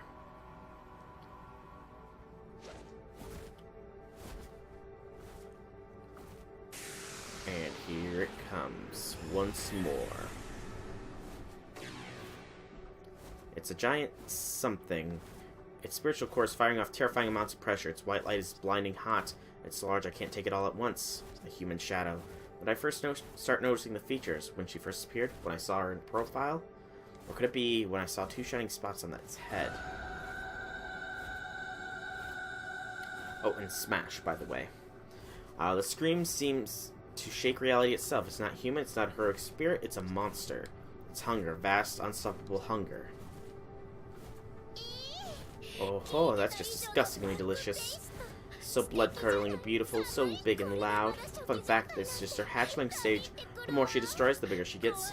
How big do you think she'll get in the end? Now, Titan, destroy your heart's content. You have the Umbral Star's blessing. In fact, you have nothing but that blessing. Destruction is the only proof of your existence. Destroy, destroy, destroy everything. She's gonna hurt me. Does it still want the regalia? I understand in an instant. Whatever makes her scream, she's still aware enough to know what she wants to destroy. And that's why she's looking at us. I remember. A little late now, but I remember what happened at the moon cell's core. It's a perfect match. The giant creature standing up in the dark, the one that split me and the regalia in 3 pieces, the unknown threat to Seraph. I remember the feeling of my digital body being broken and split. Myself, the regalia, all by the same hand. That time I couldn't avoid it. It caught me. I was alone then without an ally at my side, but... It's different now. At least for this moment, I'm not alone. By my side is the blade who protects Soldier Conus, the golden-eyed servant who stayed with me till the end. Casta!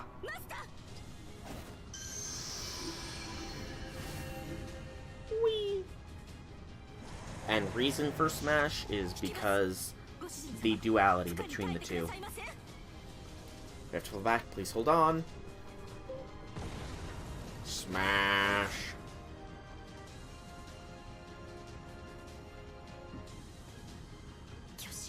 Altera the Titan.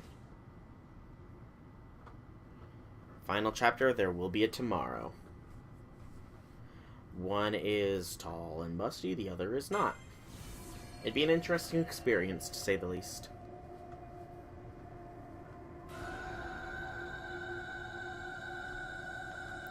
Her echoes reverberate and shatter everything they touch. The territory shakes apart, the Spiriton energy disperses. I thought Altera and her forces were strong, but this is something else entirely, infused to the core with unspeakably lethal power. The structure around us is shattering like glass. At first the Titan was targeting us, but now she's smashing everything in sight.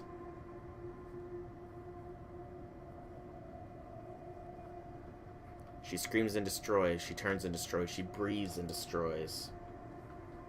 As long as the Titan exists, nothing else can. Look, Master, on the Titan's shoulder.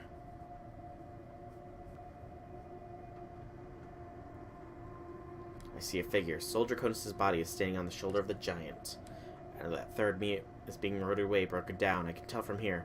It's what I'd expect to happen being so close to a force of destruction. Nothing alive can stand beside her.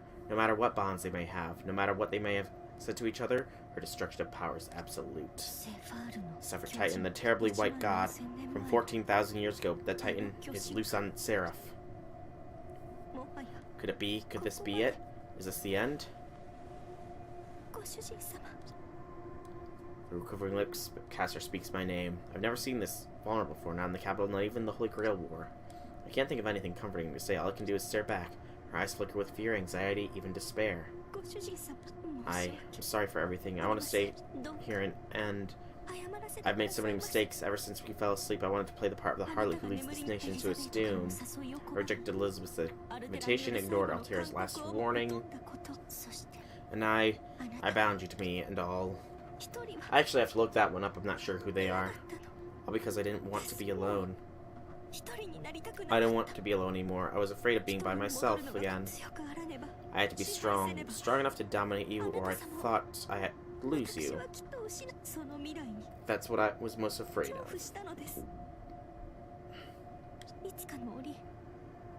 Elizabeth wasn't wrong to warn you about me. She was right, more than right, because I was desperate. I knew I couldn't be with humans like you. I only make them unhappy in the end, but even so... Oh, definitely smash. White hair. I like it. I thought maybe you and I could still be happy together before the end came. The realization falls into my chest with a thud, so that's what she's been building up to all this time. She knows the ending's sad, so she wants to close the book before we get there. That's the only solution to the problem she's always had. Caster's a sorcerer, a supernatural fox, and she even holds the spark of the sun inside her. That also makes her part of eternity, of rules she can't ever go against. Indeed. The notion of anything having an end is unbearable to her. Anything like a peaceful relationship between a human and an anti-hero, or like a world doomed to be inevitable. That's why she wants to bring down the curtain while the music is still playing. But she knows that would spell death for me. She wants to end it all, but she doesn't want me to die. She's been trying to keep all that turmoil buried under her throne. Even though her harlot persona could have driven to hate her. Or maybe that's what she wanted, for me to lose all affection for her and walk away on my own terms. Make it easier for her that way. So I've indulged myself all this time, and now look at this place. There's no way to stop that Titan. The world was doomed from the start. I knew I wouldn't be able to save you. I knew it all along. That's why I awakened my harlot mode I'd sealed off before. Not to fight or anything. I just wanted to live the dream life, even for an instant. And it couldn't be any other way. Because I've lost that Titan before. I've known in my very bones that we're no match for the Umbral star.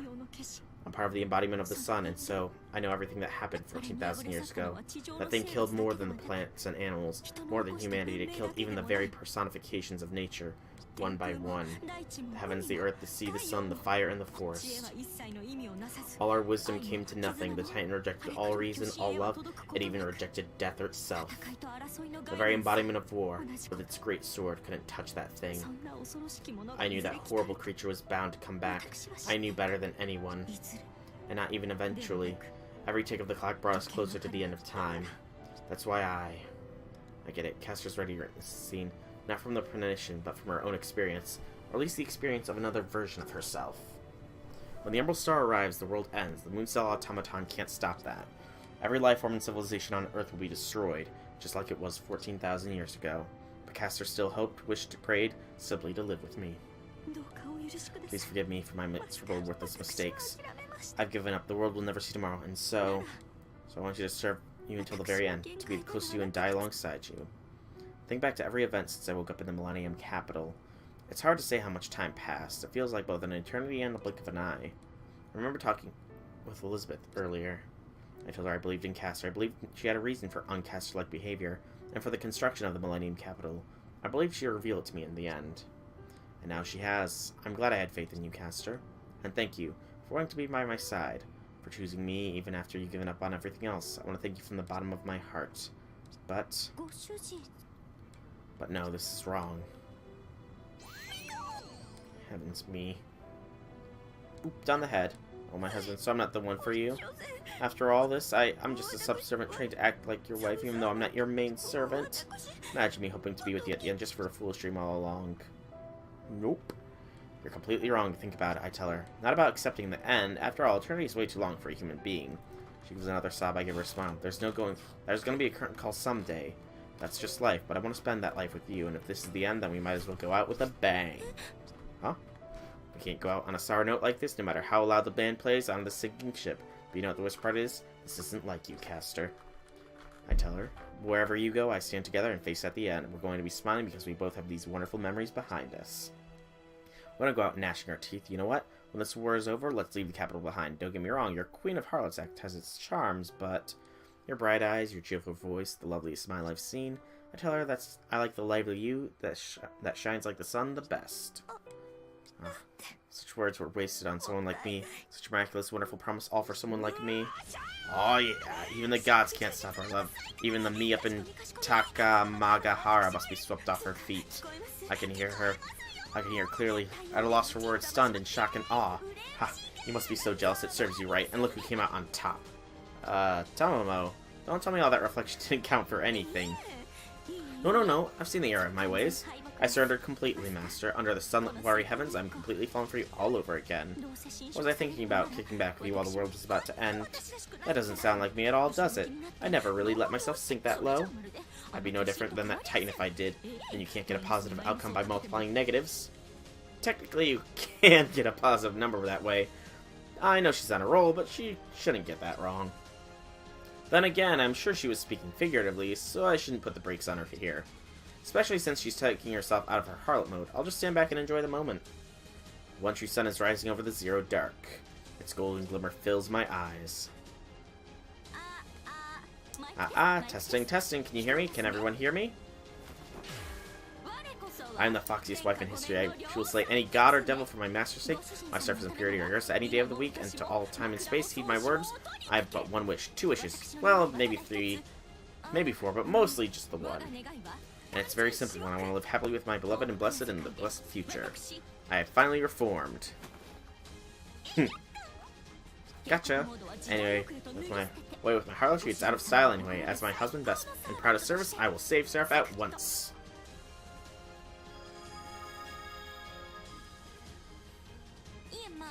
Well, not that I care about Seraph per se, but where my darling lives, so nobody threatens it, and that's final. Now, onwards. I figured I'd let her get that line in. Alright. All spirits at max. No need for spiritons or mana. My source of power is nothing else than my love for you. Tamammo love max. Oh, sorry, gotta focus.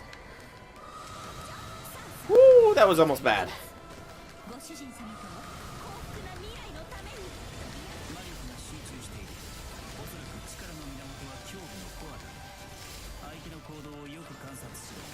Give me a few and I will respond to you.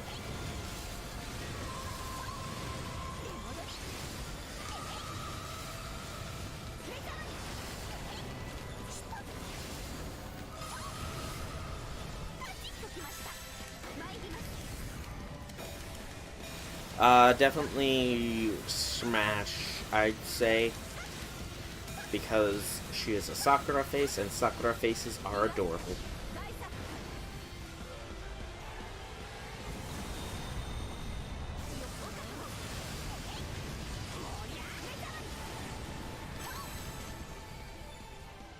And now the core is exposed. Now there's a chance to attack the core on her chest and destroy it. Can do.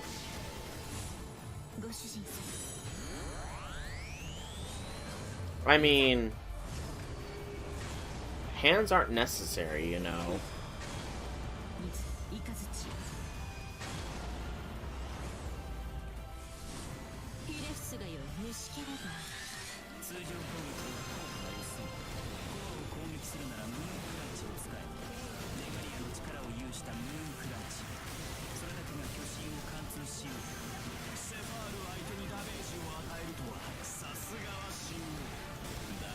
Oh, Archimedes is back.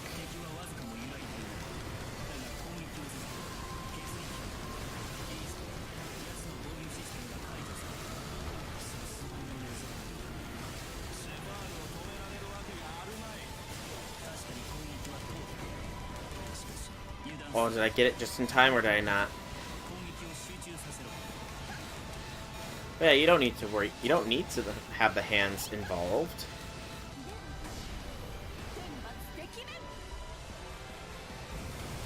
Whee! I don't think I was fast enough.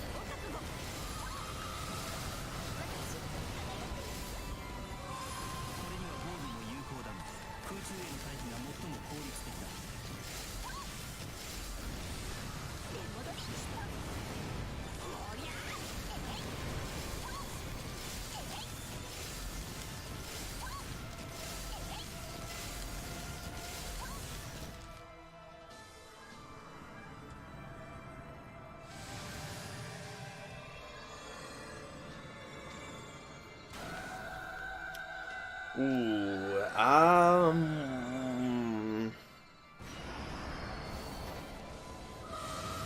I'm gonna have to say pass, just because, yeah, she's not all there in the noodle. Not to mention, you know, she would probably kill me afterwards, you know, and I kind of like living.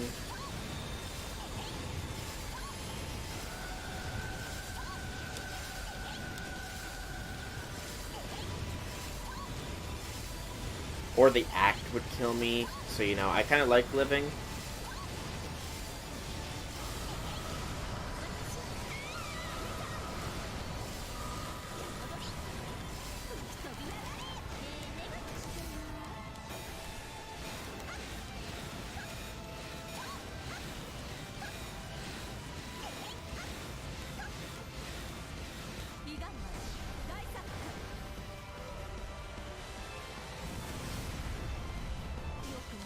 Oh, seriously, I missed.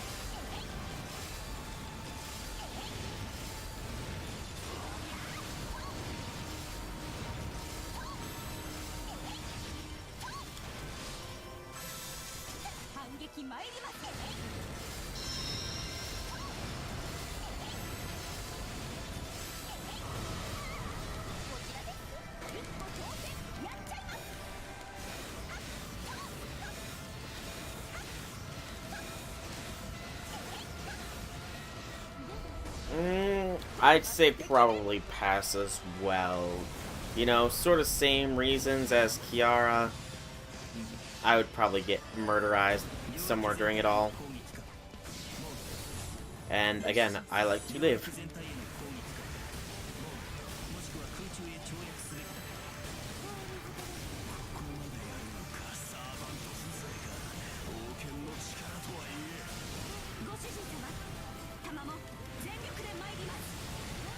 Yeah, I like being able to live, so, you know. I mean, no lies, if it weren't for the fact that she was incredibly homicidal, then sure. But she's incredibly homicidal, so, you know.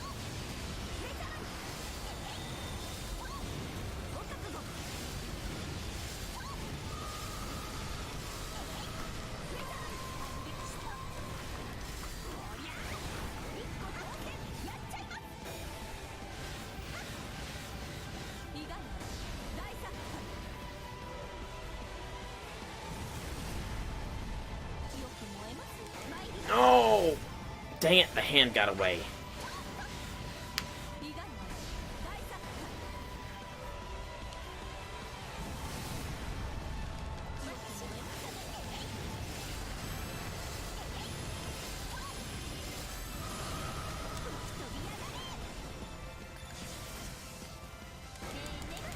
There we go.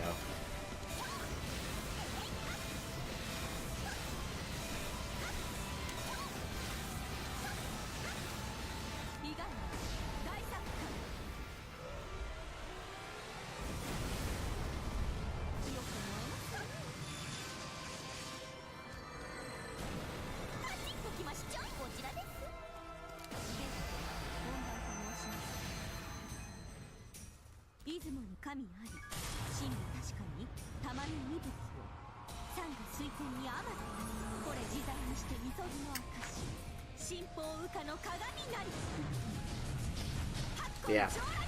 Death is not very nice.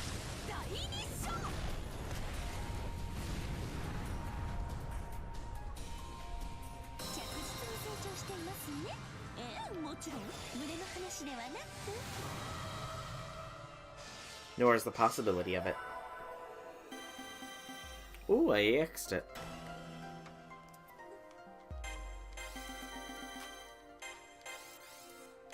I get no rewards, though.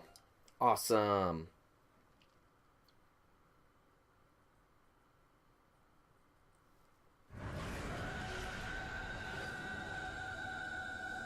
Gorgon is Medusa after she goes evil and beast and eats her sisters.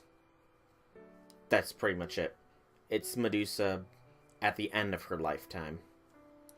She unleashes her final attack perfectly, and it flies straight into the Titan's Altera's chest. In terms of scale, it's minuscule compared to the giant, but it's packed everything Tamammo has. At the same time, it takes the life, the future of the Maiden in White. I can hear her scream. I feel a hole in my chest, not from pain or from my mind's pain, but from the pain of the third Soul Draconis. That Soul Draconis stays with Altera, ready to die with her. I have no words. All I can do is be a witness. And the final strike hits home. Thank you, Master, for staying until the end. I was happy to be together.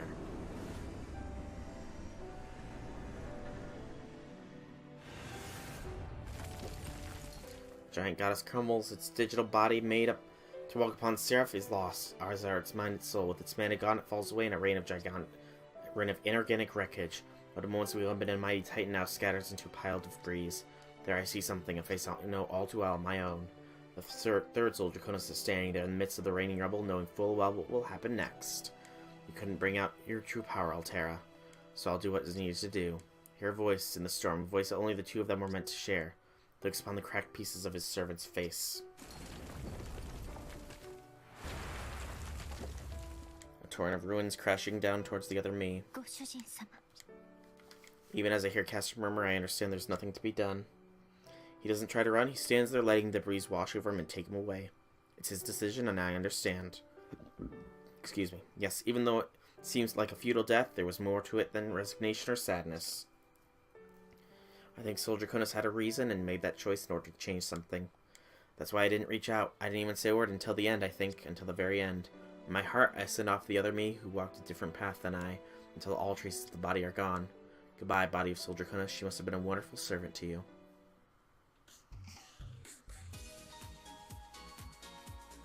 And happy times, because now we're not this mind, so we're not going to fall to pieces without the body. Woo! Skaha. I would say smash. She's a queen, you know? Not to mention the bod. What are you zoning out for? Your faithful and lovable servant is right here in front of you, but you are watching the cherry blossoms. Something on your mind? Heavens me, I think I know. You're wondering when the Umbral Star will get here, aren't you? You can't think about that. The day will come eventually, but until it does, promise to sleep peacefully. Don't say that you've forgotten. Ah, the beauty of this somber, silent soul. It's almost unfair, you know. Now that I think about it, I wonder if maybe Elizabeth and Altera came here because they were both drawn to you in all your silent mystery. What? Am I overthinking this? No, I don't think so at all. I can prove it, even. Look what you did to me, putting me on the edge with that quiet little stare of yours. What are you making me say? Now it's time to get up. Off we go, arm in arm. Where do you ask? How to buy ingredients for dinner, of course. I'm gonna put some real effort into it tonight. Can't wait for that, so I'll do what Caster says and swallow my worries for the future for now. The capital's in full bloom, and only my servant is right next to me. Brightly colored hair, the golden eyes. Yes, she's 1,000 times more lovable like this. Aww. That's a good image. Mr. Karna told me about this place. There should be a shop up ahead that sells saikoyuzu, which is with delicious Spanish mackerels. We'll try it out, and if it's as delicious as I hear, we'll add it to tonight's menu. Of course, if they say no free samples, I'll dip a bit back into harlot mode and say, how dare you disrespect the savors of Seraph. No, I'm just kidding. I'll never go into harlot mode again. It's good, though she can be quite charming in harlot mode too. It's like a horror movie is fun because you get to go home afterwards. Millennium Capital is no longer the capital of the Empire. There's no queen. As a result, a lot of NPCs have moved in. Somehow they even build an economy. There are craftsmen and shopkeepers, and that means there are consumers. Instead of a giant empire run by one ruler and her servants, it's looking more like a nation. Almost like a real world, you might say. Oh yeah, so for tonight, I've already thought of a basic menu. Stir-fried pork and eggplants with miso and sweetened pumpkins, boiled spinach with sesame instead of soy sauce. On top of that, the room with saikuyaki. I'll serve it in the one big plate we bought at Miss Ryder's shop. Pass. Too much yandere. Very much too much yandere. Too much yandere. That's right, the other day we saw Ryder with a certain antique shop. She acted like an employee, so I think she might have been doing part-time work there. I didn't ask for details, she knew her glasses suited her well, and I told her so, but then Caster got angry. Karna's patrolling each territory of Seraph. He explores the new territories that keep appearing daily, searching for NPCs and servants, especially those related to the Moon's Holy Grail War. From time to time, he drops in to give a report, usually about which shops have the best food, or where the best fishing and hunting spots are. No one knows where Berserker went. It's rumored he wandered to Zero Dark looking to spark a new battle. He did stop by once before he left, and when he saw Caster no longer looking like Karna's self, he got an odd expression on his face and walked out. These are peaceful times in Seraph, even if it's all just temporary. Even if the illusion only lasts a short time, these are still important days. For us especially. That's right. Why don't we stretch our legs and go explore some other territories? Eating Japanese food every day might get old. Well, no, you'll never get tired of my cuisine full of my love and spells. But if I don't roast chicken at least once, I'll be less of a wife. The Great Wife knows more than just Japanese, Chinese, and Indian cuisine after all. Let it be known as the world's Tamammo. Now that she mentioned it, the curry Caster cooked up was surprisingly good. It was based off a Japanese curry, but had deep aroma of a real Indian curry and body of a European curry. Most of all, it had the taste of, well, family, spicy but gentle and welcoming. Really, it was good that if I didn't know any better, I would think curry making was some sort of skill or noble phantasm she picked up. No, pass. Definitely pass. But... Oh, am I praising curry so highly? Sing it. So, honestly, it's nice menu plans. Change plans. I'm sure you won't mind if we shop for ingredients tomorrow. Finest meat, potatoes, and onions, enough garlic to make Mr. Vlad croak. Special spices and marvelous pot, and voila! Tonight will be our curry, and that's that.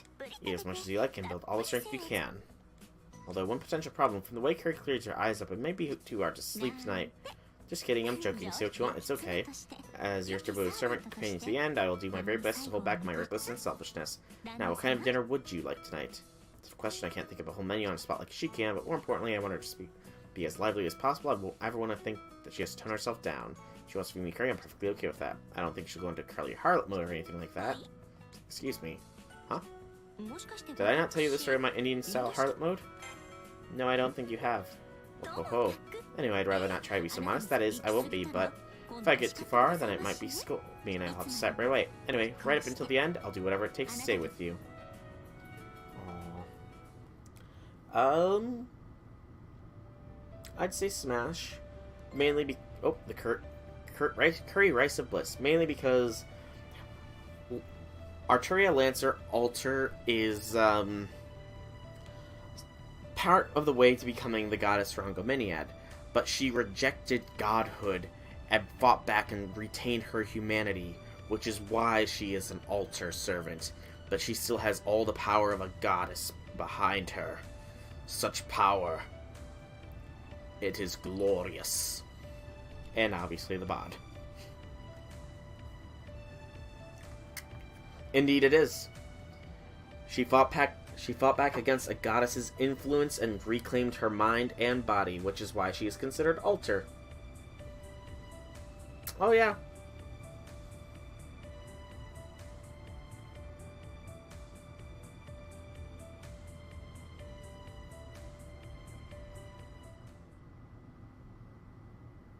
Most definitely.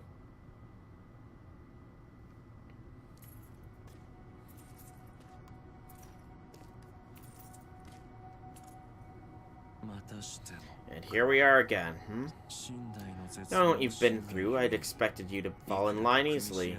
I wouldn't have thought you'd be as foolish as a human. You disappoint me, Caster. You had the reputation as a fairy tale monster, but you didn't live up to it. Enjoy your sweet little moments at the end as the end draws near. Soak in your worthless, meaningless peace while you can. It will soon be time for the quantum time lock. Suppose I'll have to move again. No matter, I'll repeat this as many times as it takes. You, come with me. I'm commencing the slide. Meaningless and worthless, huh? Shut up and follow me. I have an important role for you. Complete destruction of the regalia and the fall of the Moon Cell Core. One day we will achieve both those things. I don't know if this is meaningless or worthless, but we better have a happy ending, little piggy.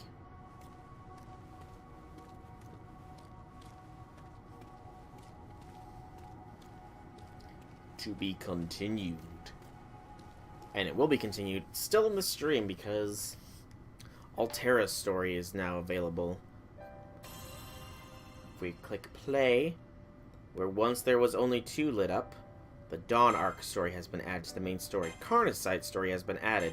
New content added to the gallery. You've retained a reward for strengthening your bond. New character has been added in free battle. So the side stories, I'm not gonna do them because it takes a little bit too much time to do anything in them. That's likely Jean, Iskander, Gil. Not sure. But that's for later. Oh, Liz, Archimedes. Okay. But that was Caster's story. We played through Nero's story. Now, it's Altera's story. Compendium Dawn.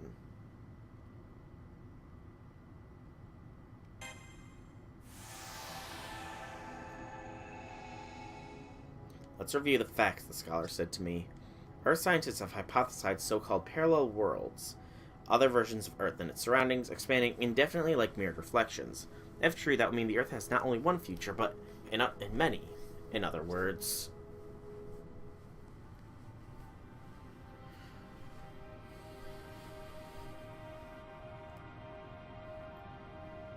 think of it like this. The you that you are aware of exists somewhere upon this timeline. It might sound unreal. Humans aren't equipped to perceive, let alone traverse, the wall between worlds. But if I put it in another way, think of these parallel worlds as other possibilities. Imagine what might have been in your life. Think of the connections that were cut off and thrown away. Options you see now in retrospect that you never could have considered at the time. Picture how your life today might be different had those what-ifs come to pass. All those various futures and everyone's lives make up the vast array of parallel worlds. Your actions, those of you in this present moment of this particular timeline, can change the world in any number of ways. Give me a minute, I'm looking that person up. That proves such possibilities are alive and that your world exists on the proper axis. Conversely, a world where the future cannot be changed, regardless of your choices, can have no parallel worlds. Such a world is nothing but a dead end, a solitary and singular with a past immutable as its future point.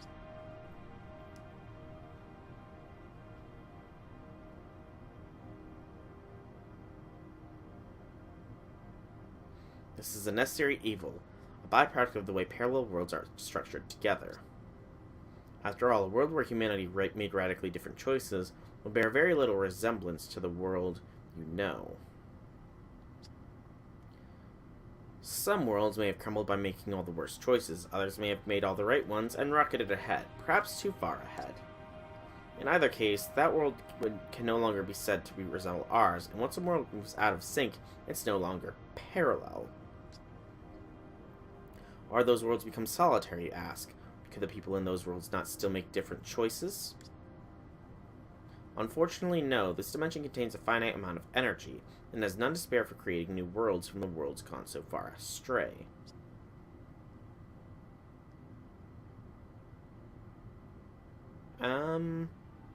Ooh, that's a lot of parallel worlds. Makes sense, though. I don't really know anything about this one as a servant, so just by appearance sake, I would say smash. If parallel worlds continue to increase in this manner, their number would eventually exceed the capacity of this dimension. Parallel worlds must exist, but in a manageable quantity. By my own rough calculations, and judging by the civilization of Earth alone, this solar system would collapse within 100 years if the parallel worlds expanded without limits. Seeing as how we do in fact live and multiply, the solar system is clearly not oversaturated with the possibilities at this time. I extrapolate that this dimension can sustain our existence for the next 100 million years. The system works thusly. At regular intervals, the dimension takes stock of the possibilities it contains, and only allows certain outcomes, those that would not cause undue difficulty in managing the next generation, to remain. As for the unneeded parallel worlds, the system closes off their futures. Specifically, every 100 years, it calculates how many worlds will last another 100 years, and supports those worlds only. Have you heard of the law of conservation of mass? This could be the law of conservation of events.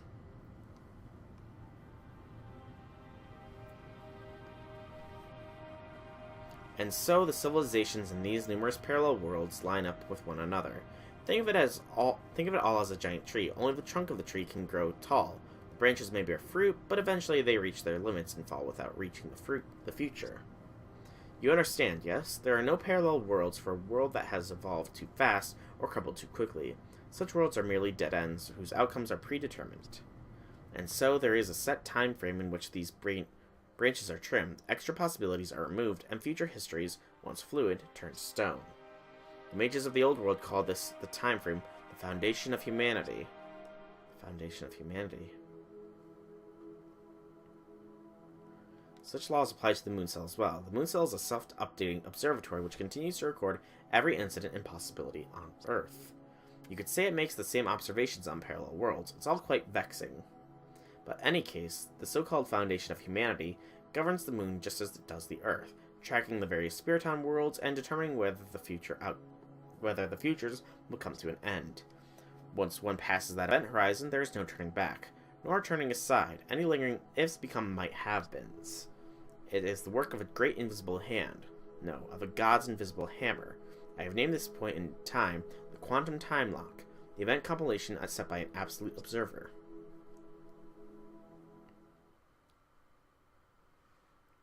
I vaguely remember being there for that long lecture, passed through deep darkness for so long that I felt my consciousness fade, to the end of Seraph, and then I set foot into the forbidden territories, where even the light of the moon cell could not reach.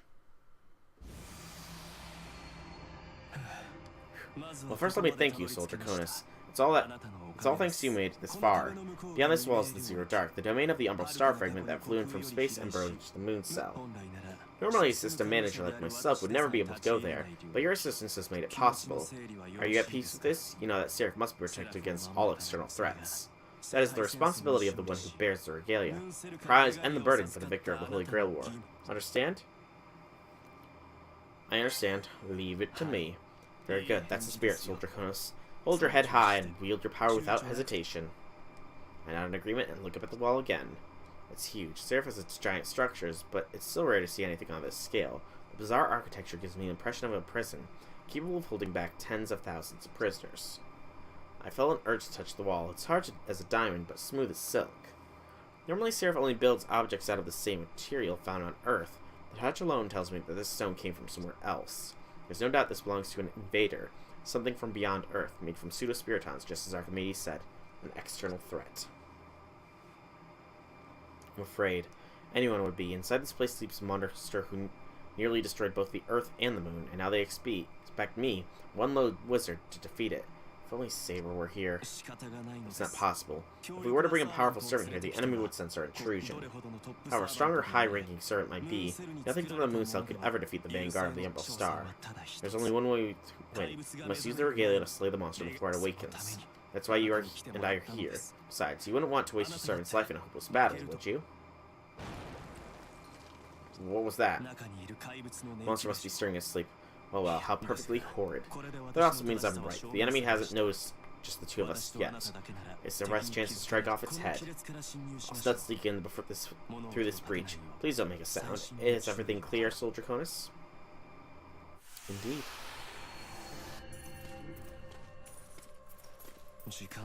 Time and space are terribly unstable here.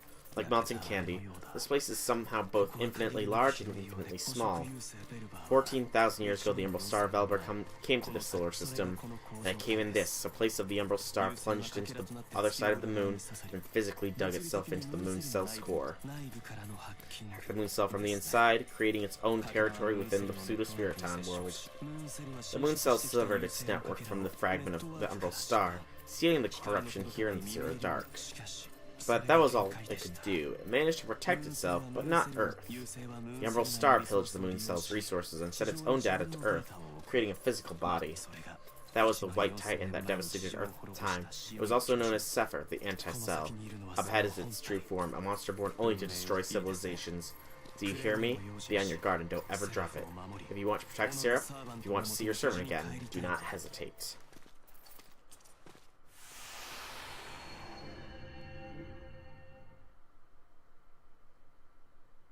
All the riches. Gasp at the unexpected view. Beyond the darkness, it's not some alien hellscape, but an old cave. It wouldn't be out of place anywhere else in Seraph. Please do not be deceived. This is not the true nature of the Umbral Star. It only facilitates. It is only a facet smile of Earth's scenery. Though I can't understand your reaction, even my eyes are received for a moment. Who could imagine that the Titan who destroyed Earth would be sealed away in a room with such treasures? Treasure, gold, the floors of the cave is buried in it, a vast, endless mountain of coins clinking and falling as we walk. The shining hoard reflects the light that streams from the ceiling, softly illuminating the room. All this goodies. Amidst all the treasures of the giant altar. I've heard rumors of a Mayan temple somewhere underground on Earth, and this cave definitely reminds me of some lost world relic. But I don't see any sign of the enemy. The altar seems like the most likely place to look. Quiet. Don't make a sound. When you step, I told you the enemy's already in front of us. Please be more careful. The enemy's already in front of us. No, it can't be. As my eyes lift up upwards, I try to breathe as quietly as I can. There. Oh, she actually looks normal. A Titan with white hair and dark skin and sleeping on top of the altar. Big girl. I literally can't believe my eyes. It's not that I'm terrified. It doesn't even feel frightening at all. It's just, I'm not used to seeing anything that huge and my perception can't keep up. I've seen a number of strange or giant weapons before in the past. I know I've seen things much more terrible than what's in front of me now. But even so, none of it compares. The impact of seeing it slams through my head and leaves me paralyzed. In some distant, abstract way, I'm ashamed of myself. Humans can accept the existence of all kinds of other creatures, but the idea of a grander human feels like a threat to our very existence. How could anything with this much mass even move and breathe? What could any human do to stop it? The stone monument of Alta Maria, the Titan of Sephir. This is the magnitude of the being who can destroy even the moon. Now we must strike at once. Use the regalia to call in the power of the moon cell and take its head off. As hard as I'm shaking right now, I can barely hear Archimedes screaming at me. I'm in awe, the same awe people must have felt when they saw their gods in ancient times. I've almost forgotten how to breathe. But I can't freeze up forever. This is right. In front of me. The vanguard of the Umbral Star itself. Destroyer of the Earth and the Moon. I've come to my senses and... hold back. No, I shouldn't do it. I can't explain why, but killing it feels wrong.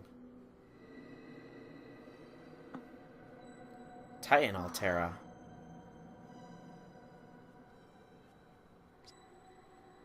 The ground shakes, the mountain rises. Her movements are so dignified and graceful that I can hardly believe what I'm seeing. The cave's atmosphere changes. I can feel a blackness eating away at my heart. I can feel myself being crushed under terrible lies. My eyes are working, but it feels like I've just gone blind. Whatever it is, it's enormous, and I can't take it all in at once. This itself is a piece of the Umbral Star, the earth-ravaging titan, the absolute threat to humanity. And it's waking up, and it knows we're here. Good morning. Who are you? She has to know I'm an intruder, but her words are calm and articulate. So Jonas, hurry with the regalia. She's waking up. We still have time. Hurry, now's the time to end this monster's life. Archimedes' repeated warnings echo in my head, but... is she really a monster? Can't hurt her, there's no way. I don't feel any hostility from her. No intent to kill. The Titan Sephir, as Archimedes calls her, doesn't seem to want to hurt us at all.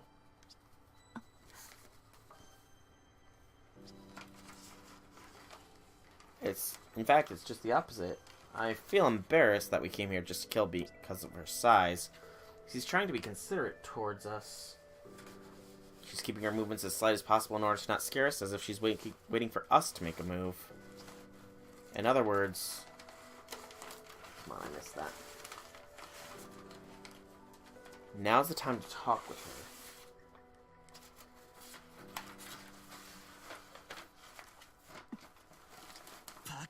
Can't believe this. What are you doing? You are the protector of the moon cell and of Seraph, wielder of the regalia. Yes, she's terrifying. Yes, she looks human, but whatever her disguise, she is not human at all. We have no choice but to slay her. We are prisoners, and this is the only way to be free. You are the one. You have to do it. Don't you see? This is why the regalia exists. This is why the moon cell exists. The regalia? I see. The moon cell chose to seal itself off for me. That was the obvious choice, but much too simple. So that means, yes, you're the one who's going to fight me. That's why you snuck into my sleeping quarters. Titan's eyes filled with hostility. Her consideration is gone. I can see she's a true warrior, and I'm not. Now that she's identified a threat, I know she'll show no mercy. How foolish. This isn't even an ant challenging a human. This is an ant challenging a titan. Oh my goodness, humans do love their pointless gestures. She shows no hesitation. She turns half her body one way, but that's just misdirection. Then she reaches down with her ridiculously giant hand and grabs me with the force of an avalanche.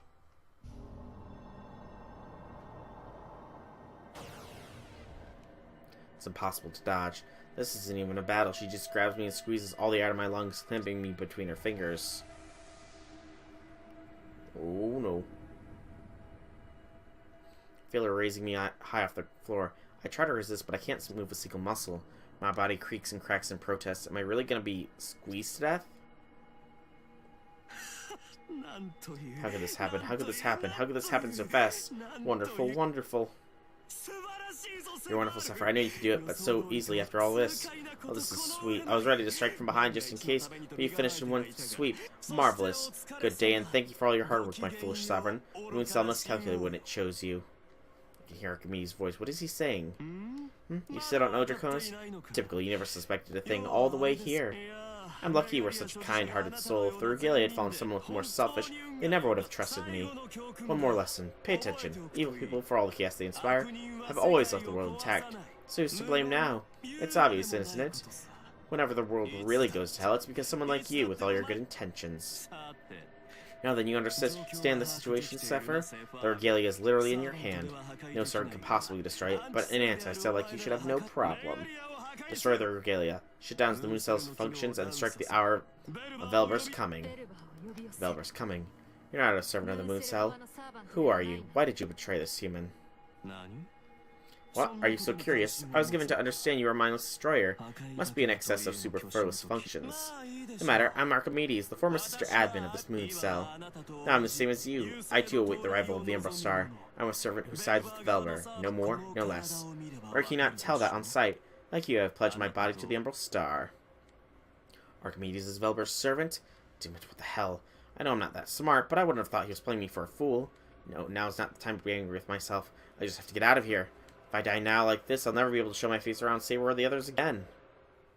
If you die, you won't show your face, period, dude. Useless. Do you not understand the more you resist, the more you'll suffer?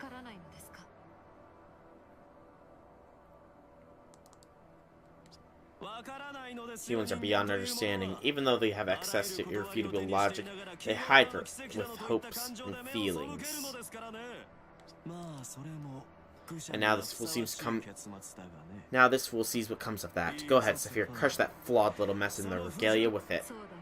You're right, this human has nothing of value but the regalia, and I'm here to destroy the moon cell. It's no use, I can't escape, I can't move an inch, as if the entire world is pressing me. In another few seconds I'll be ground meat. It's hopeless. Will I die just as Archimedes planned? It's terrifying, obviously, but it's also infuriating. I feel like some sort of big important chance is being taken away from me. That's it. This is wrong. It's not supposed to end here. I think back to when I first walked in, I saw her. If Archimedes had interfered, this whole encounter could have gone very differently. I think that has to mean something. I exit the regalia. I search for a way to break out of the situation. I find one in a fraction of a second. The physical body cannot be transferred out of the chair, but the mind and soul can be split and transferred away. This is reckless. It's basically certain death. It might not save me, but at least I'll be out of here. It's almost kind of suicide, but all I want to do right now is disappear. I don't care. It's not like I have any other choice. Well, this isn't the first time I've been this desperate, and hopefully this won't be the last. What? Transferring through the regalia? No, we're in the Zero Dark. There's no way you could transfer out of here. Although since you do own the regalia, in theory it might be possible to. Wait.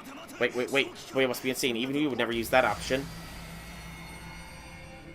Oh, that's why it's green, because the 3 primary colors.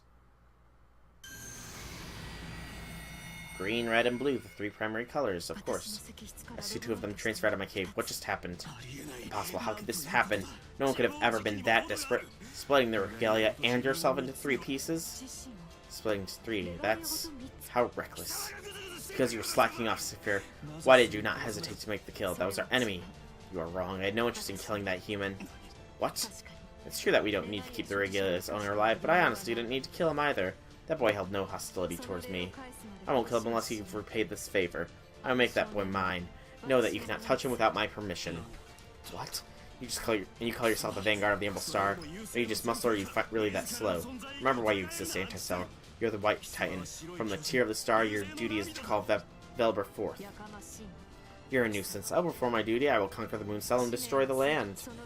And Velber will come. My role, my existence, they cannot be changed, but... you displease me, Archimedes.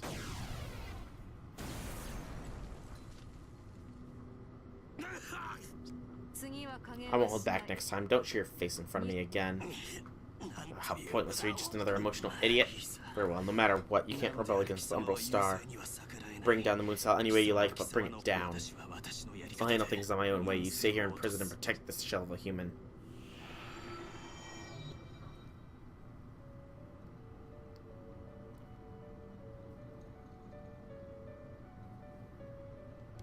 In a huge room, a sealed pit like a temple or underwater cave or prison. Why am I here? I don't know where I am, or what happened to me, or even who I am at all.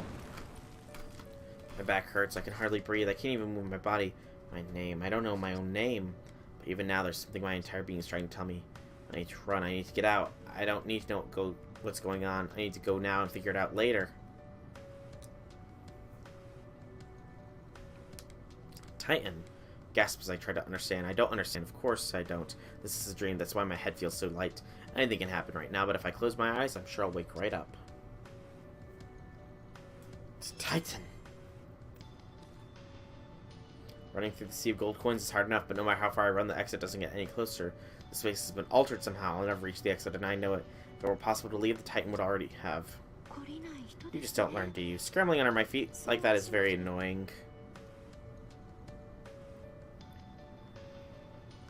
Her giant hand swoops down towards me. I remember an old fairy tale about a boy who climbed a beanstalk into the sky.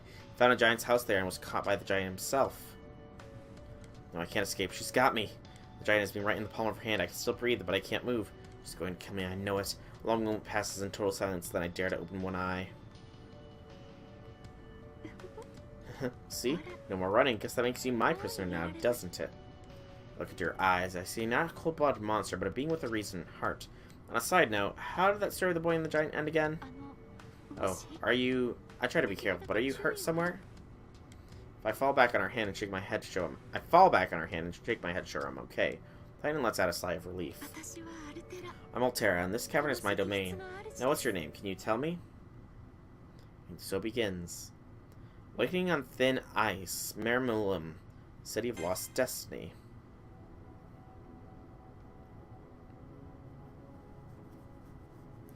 The question is so surprising that I jerk involuntarily. Soldier Conus, I tell her. My name. Only 2 words that I know for myself. I try not to look away as I say them. Soldier Conus. I'm not too familiar with human names, but yours has such a nice ring. Alright, Soldier Conus, it is. Don't worry, I'll never forget it. Her smile shows a mix of shyness and humility. I feel dizzy, and I almost fall out of her hand. A moment ago, she looked like a mountain of death. But now... How could she be so beautiful now? I expect those red eyes to be full of menace, but instead they look with me more like the eyes of a benevolent goddess. Wait, hold on, am I thinking straight? Wasn't I running away in mortal terror just a minute ago?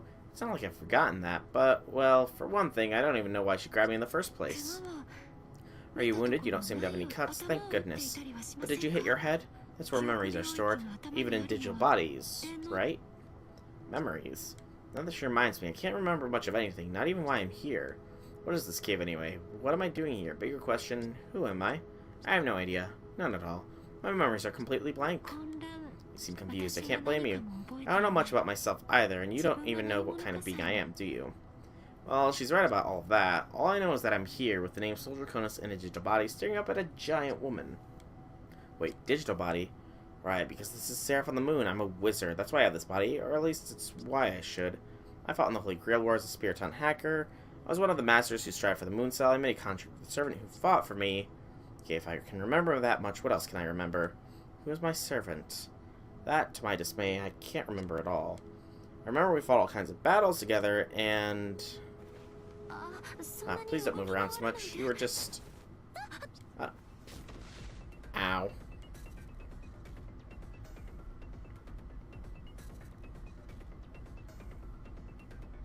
Moving freely, I jump straight down.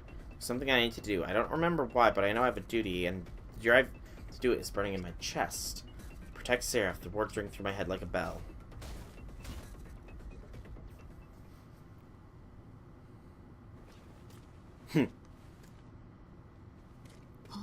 You just don't learn. Such a tiny body and you treat it so carelessly. Do you not see it that it is pointless? No human can escape from me. I could grab you again with no effort at all. Why would you even try to run? I can't properly answer that. Even if I open my mouth right now, all I'd be able to tell her is the truth. Or as little as I understand, I have to escape. Even if I don't know where I am or what's going on, I feel in my gut that I can't obey her. I have to go against her. That's right. It's like that purpose has been burned into my heart. Oh no, I see. Well, that could lead to something else then. Even though you were the one who tried talking to me.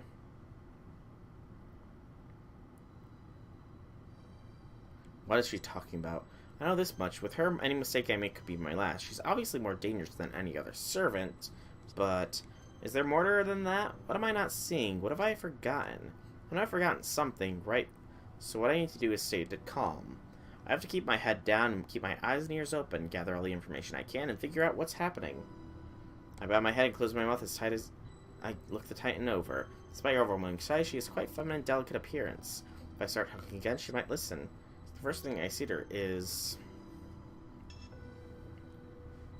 Could we be allies? You think we could be? I'm glad to hear you say so. But no, that's not impossible.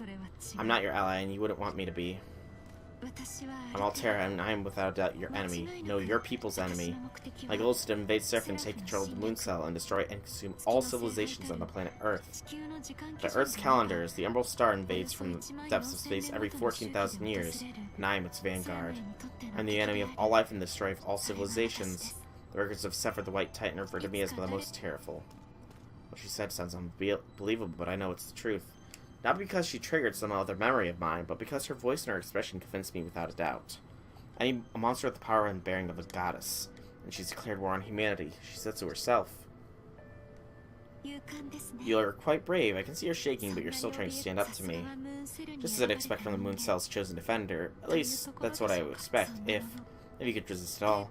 You had never freedom to do any such thing, now that you're my prisoner. Again, with the grabbing. And we're in a cage now. Didn't I tell you? You're my prisoner now. You know what servants are? They're spirits bound by contracts to masters. Well, I'm a little different, but I still have high-level digital body, so I can make a contract with you. In making you my master, I've made you mine in every other sense. Master? That doesn't sound right. Masters are supposed to give orders to their servants, not the other way around. This is all wrong. Oh, right, you are. I was able to borrow a bit of the Holy Grail's architecture to redefine our relationship, so it's not what you'd normally expect. In any case, you're now officially my prisoner with a capital P. Your existence is tied to mine, and you can't escape in any way. Yes, I needed someone like you. I can't leave this cavern, but someone has to roam Seraph in my place. Can't leave, she says. I can relate to that, but wait, she wants me to roam Seraph without her? Yes, that's right. I won't lie to you. You're my prisoner, after all. I have no reason to lie to you, do I? So how about it? Will you grant my wish? A wish it is. Is it? I wonder if I have a choice. Can I say no? You want to refuse in your situation? Well, I suppose it's your decision, but I would consider it betrayal, and then I'd have to treat you less kindly. Shiver runs up my spine. She's so calm and civil, but she's also well beyond deadly. I'd better not betray her right now.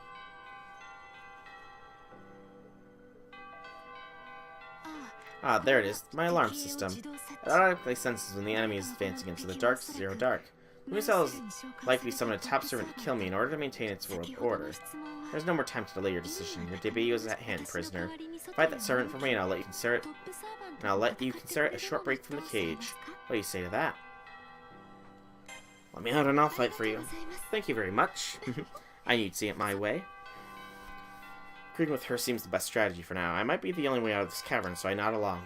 Escape is still my #1 priority, but I'll have to make it a long-term goal. Great, then I'm counting on you, Master. Take care, I'm sure you'll be just fine. Though you are up against a powerful heroic spirit. A top servant, as I said. Please do be careful. The boots are funny on her. So this is my throne room, huh? Interesting. Ha, no one's here. I wasn't sure I could ever escape. I certainly didn't think it would be this easy. What was she thinking when she let me leave? Does she really need me to go fight for her? Did she think I'd just obey her without needing any more than words to seal the deal? Well, I'll have plenty of time to think about this when I get out of here. To find someplace quiet and sort out what's happening. Did you think you managed to escape? How unfortunate. You're still my prisoner, inside or out of the cavern. Altera's in front of me. She's the size of a normal human now, but it's still definitely her. Same smooth skin, same bright hair and clothes. She said she couldn't go outside. I don't think she was lying, but then the one in front of me is... Honestly, I have no idea. There she is, just looking just like the bigger Altera I left behind. I failed to escape, I know that much. You're surprised yet so calm. As being a master hardening your nerves, your resolve will make you a suitable warrior. Regardless, the main body can't leave the cavern.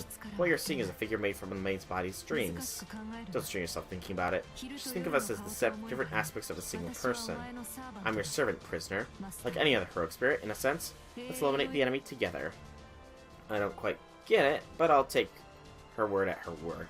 I'll call her Altera too, then. Call it whatever you wish. I'll do the same for you.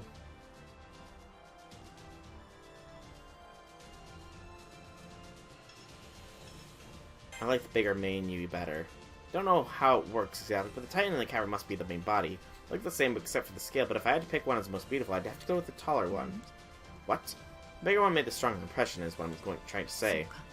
See, I don't quite understand, but I'm sure she'd be happy to hear your opinion. So if the two of them are the same person... Okay, let's make this easier. I'll call this one in front of me Hero Altera, and the one in the cave Titan Altera. Let's see what she thinks about that. I'd say that's a waste of breath, but if it's easier, then fine. Now let's go. We have to wipe out the invaders? Oh, one thing first. Give it to me. Give her what? I can't think of anything right now. All is my life and this digital body. No, you have a ring. Hand it over. Give it to me and you'll be my prisoner. I won't take no for an answer. Now, don't waste any more of my time. She can't threaten me into giving her what I don't have, but as soon as I try to tell her, I remember. I have my life, my body, and this ring on my left hand. Is this some sort of mystic code? No, it isn't. It looks like one, but it's far more powerful. Should I hand over to someone like her? I'd love to take more time and think it's over, but I really don't have the time right now.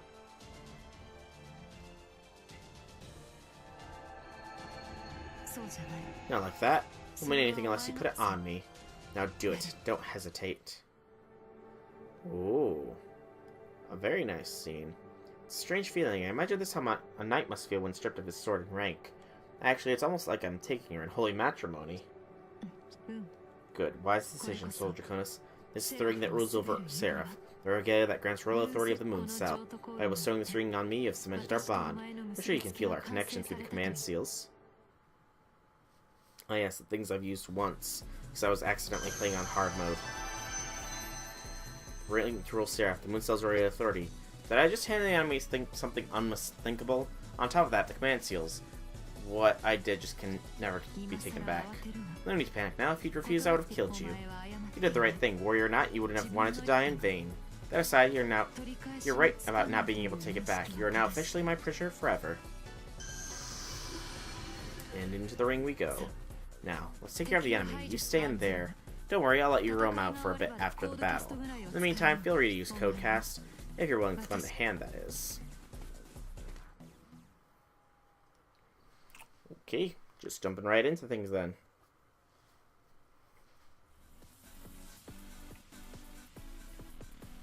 Know my room? Ah, when will I awaken from the stream?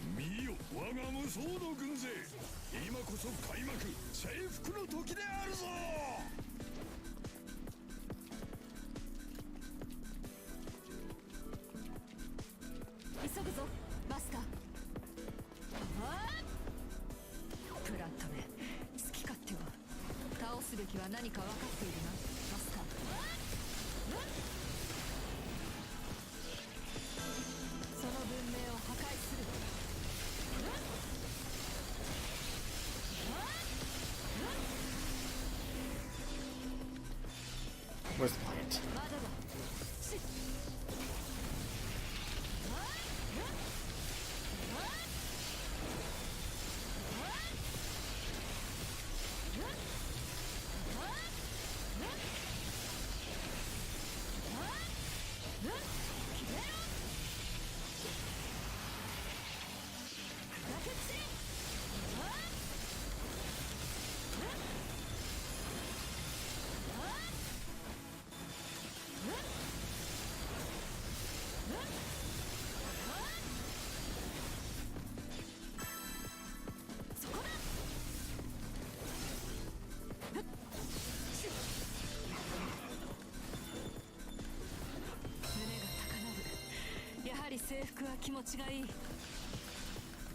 Alright, things that feels good to counter.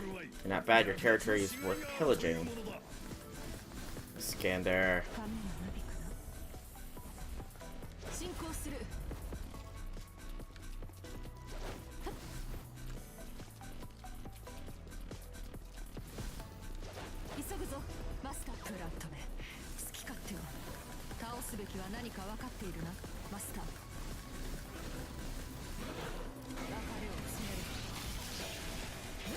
Now we see Alteras.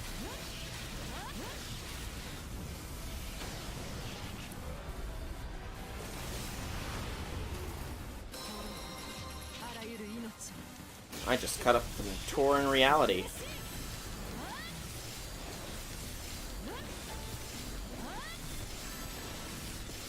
Very nicely done, me.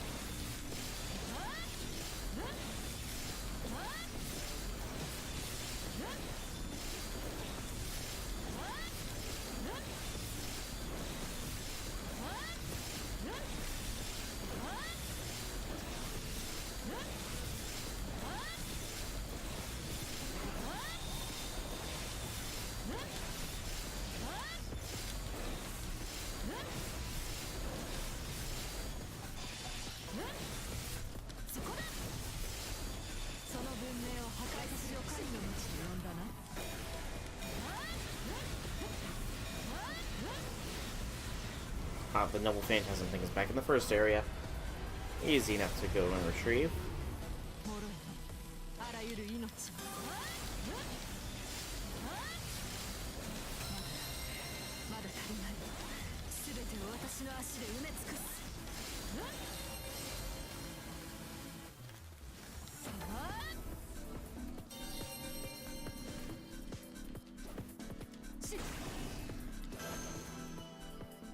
And then a scanner will appear. That's my guess.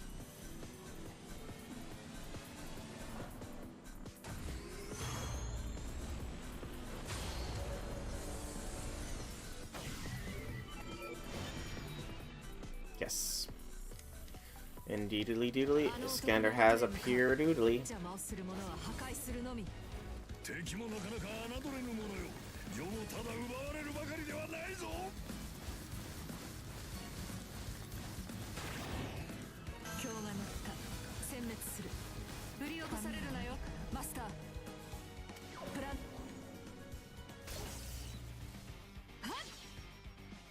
Ha.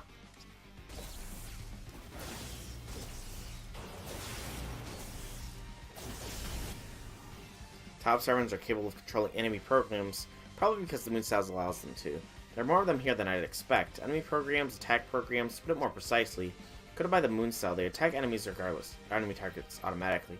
Normals could have trouble controlling even one, but here there's an army of them, and hero Altera destroys one after another with calm, cool precision. She's like a fighting machine, sweeping through her enemies without hesitation or remorse. Knowing she aims to destroy the world, I wasn't planning on helping her with my code cast, but I guess that's a moot point, since she clearly doesn't need them. I slaughtered many, it's all I do. It's all I'm good for, it's all I need to be good for. It seems my enemy has a brilliant score skills. He destroyed so many of my troops just like that. Attack programs, is that what they're called? No souls, no will, but you know, I think they're cute in their own way. Like how they rush into battle for the King of Conquerors, not caring that they might get smashed. They're no elites, but they'll do. Anyway, don't you think you went a little too hard on them? At least show some passion about it, will you? King of Conquerors. You're Iskander of Macedonia. Indeed, I am the King of Conquerors, the one and only. And no one outside of the mighty Persia is worthy of the name Iskander. What about yourself? You know who I am, but do you know what do I call you? Altera. Ah. Never heard of that name. I can think of a few warriors with strength like yours, but no idea who you are. Have you got a skill to hide your true identity? No, I see a black frog around you. Sirlax even chats with us on the battlefield. We haven't yet experienced the depths of his mana or the power of his noble phantasm, but it's already clear he's a great hero. This is a top servant who's meant to save Seraph, a great hero summoned to defeat Altera. Anyway, it doesn't matter what your true name is. You know why I'm here, right? To fix Seraph and take out this Titan or whatever it is. You look like a tiny fire Titan. Although I do like that noble phantasm of yours. All that being said, take my advice, stay out of my path. And if I refuse, then I have no choice but to ride right through you. My policy is never make detours. Do what you have to, King of Conquerors. Well, I may have been out of the game for a while, but I can still teach you a thing or two, so listen up. What you're doing here, it's not trampling, it's not a rampage, you're not even conquering anything, it's... It looks like you have your reasons. I was going to scold you for being out of control, but I can't expect you to rein you in. Well, who might have criticized the way you live? What am I doing giving out life advice anyway? Alright, so just one thing. I can't reason with you, so let's fight out, then you'll understand. Altera, I challenge you to a duel. Witness the way of the King of Conquerors. I will trample down the road you stand on.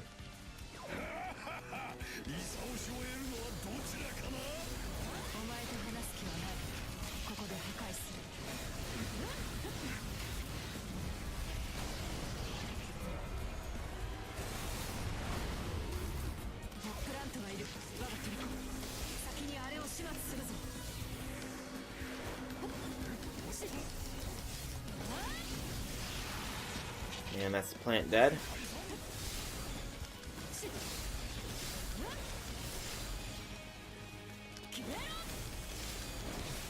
I want to keep Iskander alive until I've conquered this territory.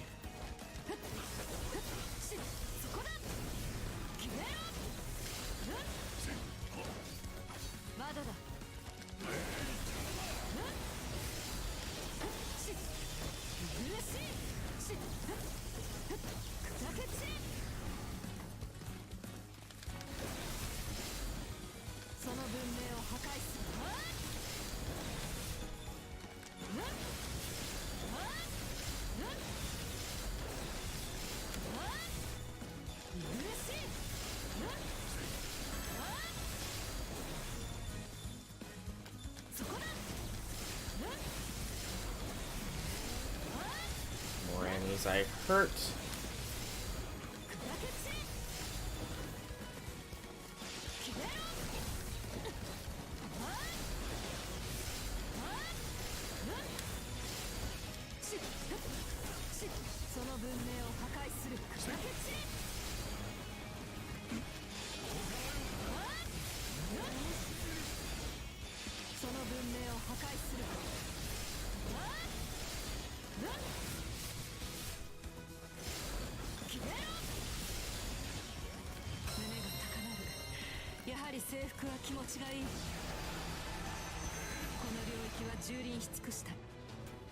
And now we use the Noble Phantasm.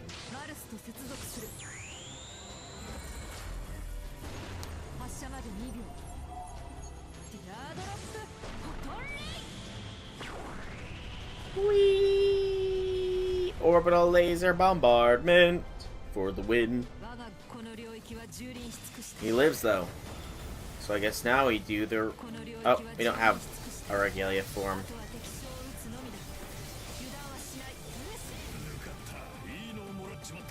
Okay, fair enough.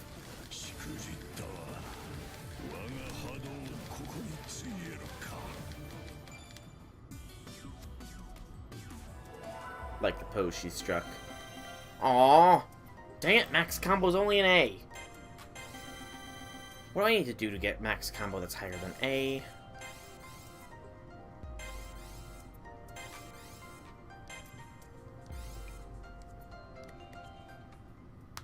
That annoys me.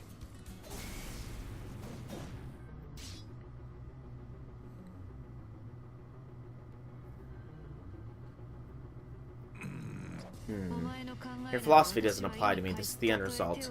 Even if you held back, it's clear you lost, King of Conquerors. Compared to Iskander's passion, Altera is completely mechanical. Her thoughts are as clear as her body is fierce.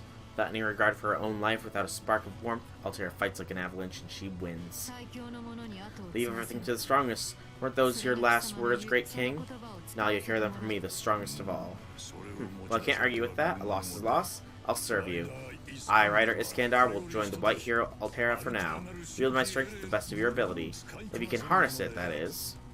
I don't remember ever feeling this kind of ecstatic excitement before. It must be coming from him. Even if he has his own agenda, he admitted his loss right away.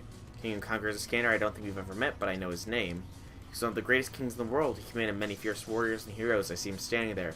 With his fearless grin, I feel his magnetism radiate off of him. I have no need to harness it. I'll pave the path of destruction and you follow. The battles ahead will most likely be our last. I herald the end of civilization on Earth, the end of everything. But what does that mean for Altera herself? She's the polar opposite of the King of Conquerors, a cold, calculating destroyer. You would feed the protector of the world. Will you ever be anything but my enemy? Interesting.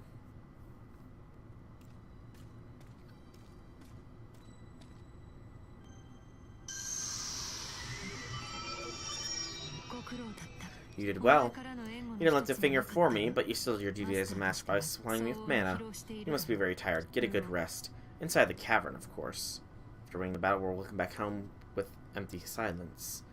It couldn't hurt for Altera to gather her new recruits in this room, specifically because she may be called the King of Conquerors in here. I don't plan to summon him without good reason. When the time comes for him to ride into battle, then I'll call him. This is the Zero Dark. It does a place for no one else but you and I. That makes sense. If the Umbral Star's territory, it would be hard for even a top servant to keep materializing here. After all, this place belongs to the world's greatest enemy, so Altera has no friends in battle. What is it? You have something to say? Say it. Then get back to the cavern. When the time comes, I'll deploy you again. Your job is to restore mana. Do you understand, my prisoner? Prisoner. Prisoner or not, I am her master. I can channel mana and use command seals, even if it's not exactly the same as her case. The principles are still similar, so maybe there's something I can do for the world. Not necessarily something heroic per se, but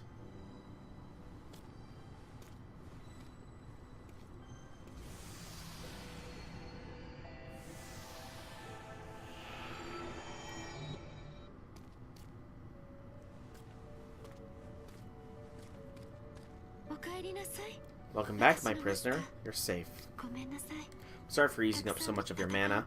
I tend to not hold back in a fight. From time to time, that may put too much stress on you.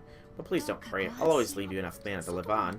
The outside me may seem intimidating, but I'll try to be gentle. In fact, I'll make sure of it, okay? Her choice of words make it sound like they're two different people. Everything about Hero Altera, especially in battle, is the opposite of her. Her expressions, her body language, even her tone of voice. But they both have the same divine look to them, even in those same red eyes. Her gentle manner stirs something inside me, some small, hesitant feeling. Even though I know she's an enemy monster, maybe she and I should talk some more. But the bits and pieces of my memory are warning me, saying that I should fight, be suspicious of her, be afraid of her, fulfill my duty. If I recall, I have become her master. I should try and control and subdue her any way I can. No, be wrong.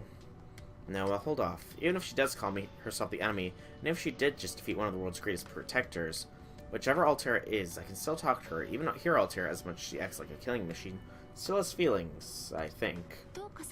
Something the matter? Are you exhausted? I see. I should be careful not to use my noble phantasm then. There it is. We can talk just like this. We can exchange ideas in words and feelings. Then maybe... Oh, I'm sorry I have to put you up in there now. It'll heal you up at least a bit. Put me in where? Oh, the cage. You're just a little bundle of cuteness. Just in case, let me tell you something now. Maybe you already know this, but I'd be very sad if we had a misunderstanding. My master, my prisoner. I'll send you out to fight again soon, just like today. Of course, my other self will be there too. Please don't even think about turning on me. If you do, I'll have to tear your digital body line from line. I'm not like most heroic spirits. Even without a master, I can keep myself going just by expanding my own health. Looks like I should forget everything I knew about how masters and servants work together. I'm the one who will have to obey her. Controlling her with command seals is out of the question. You're human. That means your survival instinct always comes first, right? Please follow that instinct. There's no shame in that. Even if you're afraid of me or if you hate me, I don't mind that. But you are my prisoner. Please don't forget that.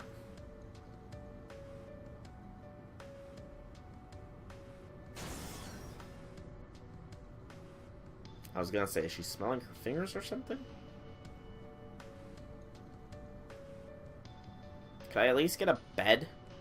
It looks like I'm utterly trapped here. I can't go on like this. At this rate, I'll end up helping the Umbral Star, whether I want to or not.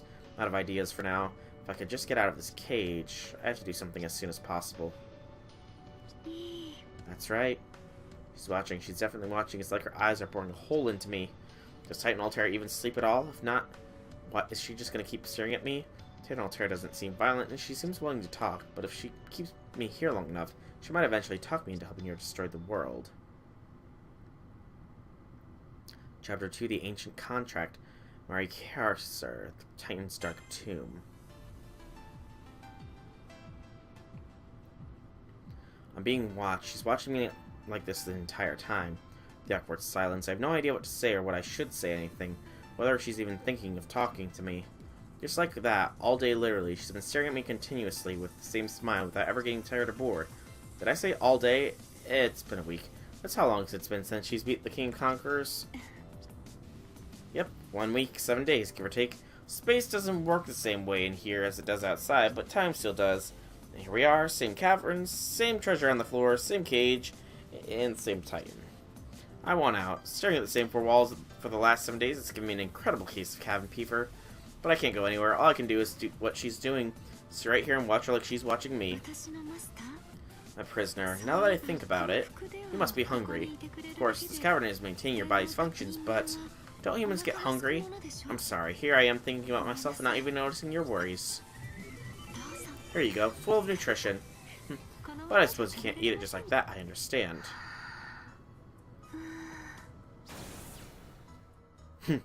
Well, that's a dinner. How about now? Does it look tasty? I just changed the outer data, so it's not really the same as proper cooking, but I did my best to make it more delicious. I hope it suits your taste. Aw, I want it to be giant. Her unexpected kindness throws me off balance, but my observations, including the ones about how to escape, are teaching me more about her. Titan the cavern, a servant who controls her master, a monster called Altera, who's not quite a heroic spirit, with a smile and the bearing of a goddess. Her guard is completely down. She's still watching me, but not as carefully. I know that because I've been watching her the whole time. Every movement, every word. She doesn't suspect a thing. Master, if you don't eat it soon, it's gonna get cold. Oh, wait. I set up so you won't really get cold, but you ought to eat it while it's fresh from the stove. Even if she's not being cautious, she's still talking to me every chance she gets. So I haven't had a chance to try messing with the cage. All in all, no matter how much she lowers her guard, there's no practical way to break myself out. After a week of observations, I've learned one thing. I'm out of options. But in order to maintain my digital body, I do need to share some of her resources. She served me drinks already this week, but none of them were spiked with viruses as far as I know. So that means... Would you please eat it? Dang, I chowed down. Thank goodness, you cleaned the whole plate. And I'm sorry for not realizing sooner. You can't live on drinks alone, can you? I have a lot to learn about people like you, but I'm afraid I haven't come around to it yet. I know all the relevant information, but the experience, that's something else. First, I don't know what she's talking about. Is Altera referring to me specifically, or to humans in general? Strictly speaking, digital bodies do not need to eat food, but wizards still naturally crave experiences and habits they used to, like eating and drinking. I thought maybe she was talking about learning about humanity, but apparently she's only talking about me. So what kind of experience is she looking for? If she didn't understand that humans get hungry, or what knowledge or experience does she have? That's a good question, actually. What has she experienced in the past? Destruction. Battle. 14,000 of your years ago. What I experienced in the physical body I created was mostly during that time. Annihilation in the name of the Umbral Star. I destroyed a good half of your world's civilizations, personally. Every life form I laid eyes upon fought me, resisted me. So I didn't have much of a chance to observe human eating habits or other such customs. It was like that until the very end. My power wasn't enough, I collapsed and broke down. Again, with what happened 14,000 years ago. It sounds like some mythical epic, but I don't think she's lying. At least it makes more sense. If she didn't literally destroy the Earth, but rather collapsed in the middle of trying. If she had been out of power ever since, that explains why humanity's been able to grow and prosper, not having to worry about her. We built and maintained civilizations all the way up to the 21st century, long enough for me to become a wizard and try for the Holy Grail. That's all I experienced on Earth. My frame has been here ever since. And until the Umbral Star comes back to this galaxy, here's where I will stay.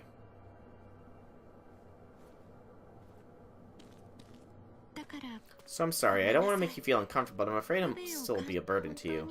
To you, I must seem like a big, ignorant hazard.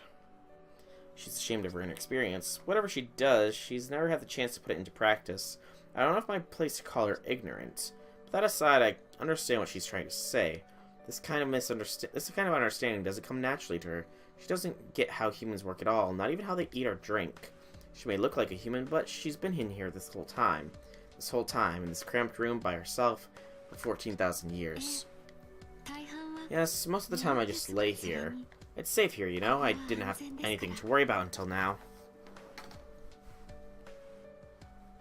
Is any place unsafe for you? For me? No, not for me, but... Like I said, I'm sorry, I'm just talking to myself. You don't need to worry about it. In any case, I'm awake now, and that sign the Umbral Star is coming soon. But it's been so long, I have to wonder how much of it's a dream. I don't know how I feel for her. Sleeping here for all that time, and from the look on her face, her dreams weren't always pleasant ones. I start to say something about that, but I keep my mouth shut instead. If I start to pity her, I'll get sidetracked. My first and foremost priority is to get out of this cage. I'll have to ask her more questions to gather more information. I should ask her more about the way she collapsed back on Earth. Yes, Sephiroth befell to the ground and became a corpse, but that alone didn't erase me. I'm Sephiroth's true form. As long as I exist, Sephiroth will appear on Earth, on schedule, no matter what. As long as the necessary requirements are met, then I can obtain a real body. Necessary requirements. I wonder if that means taking full control of the moon cell. If so, if I told Altera to help create her body, would she let me out? Let's not waste time on the impossible. That will never happen. Never. No matter what, you'll never do it. You'll never help me drop Sephiroth on your own world. You'll try to double-cross me and defend Sephiroth. You'll fight me while I'm conquering the moon cell. On top of that, it won't matter. In the end, it'll all be the same. Even if there's might be other ways, I have no choice but to destroy the moon cell. Again she gives me that lonely expression. I thought she wanted to materialize on Earth, and or destroy the moon cell, just so she could leave this cavern. But apparently that's not the case. So what's Altera really going for? You want to know? All she wants to do is destroy. Oh, she's not evil, Liz. I'm finally in. Whew, this is the Titan's Cavern. I got a little dicey in the way, but nothing too serious. Nothing's impossible to Elizabeth Bathory. I even got the Zero Dark wrapped around my pretty little finger. Sun's fallen down through a hole in the wall. Petite young woman with features of a dragon. Who is she? She gave me her name, but... Now listen here, I'll be nice and tell you, little piggy. The big lady with the cage you're in, all she does is break things, nothing else. She's the embodiment of destruction. It's what she does for fun, no, for pleasure. Crushing civilizations, growing them to dust, ending everything. Elizabeth Bathory. The name doesn't ring a bell. She doesn't look like a wizard, so she must be a servant. And she sounds like she knows Altera as well. My presence, are you one of Archimedes' minions? This cavern is my domain. A corrupted servant like you has no place here. Oh, come on. Don't get all high and mighty. We're both equal in the eyes of the Umbral Star, aren't we? And why are you moping around anyway? It's pathetic. Some random Seraph NPC could take you on right now. You're a destroyer, not a thinker. You're just muddling your purpose. It's impure. Yeah, impure. It's all wrong. Anyway, you slice it, it's wrong, Altera. Oddly enough, though Altera could easily punish the Pink Dragon Girl, she doesn't. Did she say they were both working for the Umbral Star? Is that why Altera's not retaliating? Because they're allies? Altera told her to leave, but that's it. Now she's sitting there and letting Elizabeth tell her off.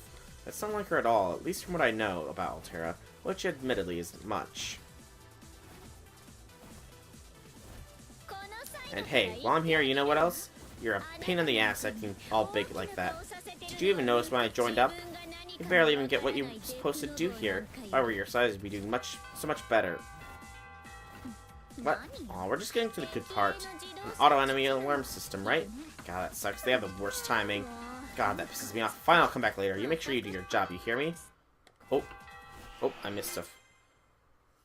Oh, and little piggy, keep looking all desperate. It's cute.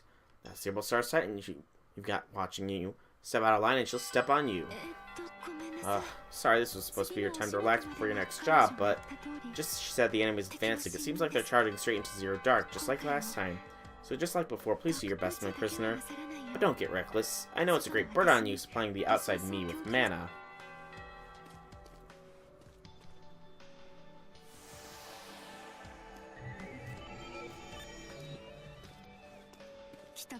You're here. When the King of Conquerors was defeated, the Moon Self fell into panic. It sent 2 top servants this time. If my Titan Self were here, this would be easy. But in this form, it won't be. But I suspect you want me to fail at it either way. As if I needed to ask. Yeah, I don't need to ask at all. I'm her prisoner, not her friend. She's leeching off my mana by force thanks to her special little contract. I may not be able to escape, but I can still say this. I would never willingly support Altera in battle. All I can do right now is keep gathering information. And wait for my chance. You're still looking for a chance to escape, aren't you? It's all over your face. I couldn't care less. You're here by my side forever, whether you like it or not. I own the regalia, which means I also own you. I won't let you go, and I won't let any heroic spirits come between us. Be careful. You can still die out there on the battlefield. They don't call them top servants for nothing. Did she just worry about me? For a minute there, she almost sounded like Titan Altera. What exactly is she thinking? This person keeps me in a cage, but she listens to me. If I ask her a question, she answers. And she worries about me too? And something else is bothering me. Something about what Elizabeth said. It's what she does for fun. It's true, she wasn't wrong. I'm the concept of destruction personified. A walking slaughterhouse, and that's all I am. You might see it differently, but this is it. This is me, and I'm never going to change. Then, isn't it odd she seemed worried about me? I understand she needs me for mana, but she has the regalia now, so I think she'd be able to work around that without me. Don't think too highly of yourself. You're still nothing more than my prisoner. No matter what you think of me, you're just a tiny little flicker of my finger. I don't bother asking for backup. I don't need your code casts. Just shut up and watch me fight. It's weird how they have a bit of, like, split personalities, almost.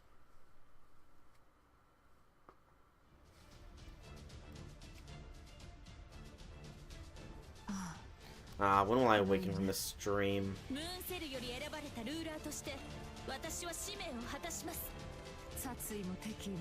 One month on which this tent leaves, step any closer and I will not hold back.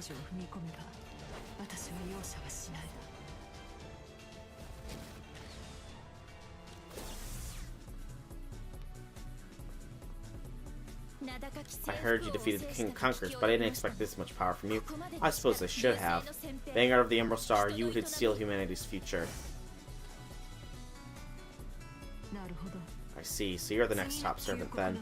The Holy Maiden Jeanne d'Arc, planning to save someone else's homeland? How futile. Quit before you make your last mistake.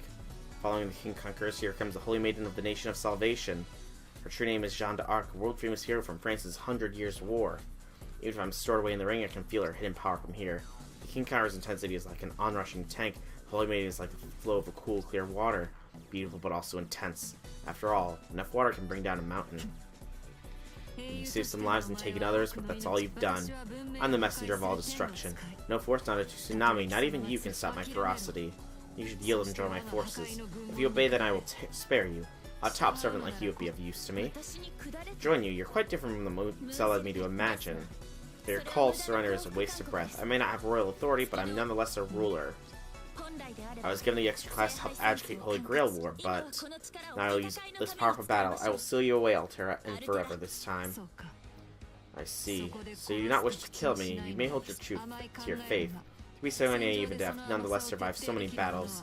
You must be very powerful. I've seen your kind before. Fine, you put me in a good mood, Jeanne d'Arc. I'll first destroy that holy faith within you. Is that so? You're not the unstoppable destroyer you think you are. But I am.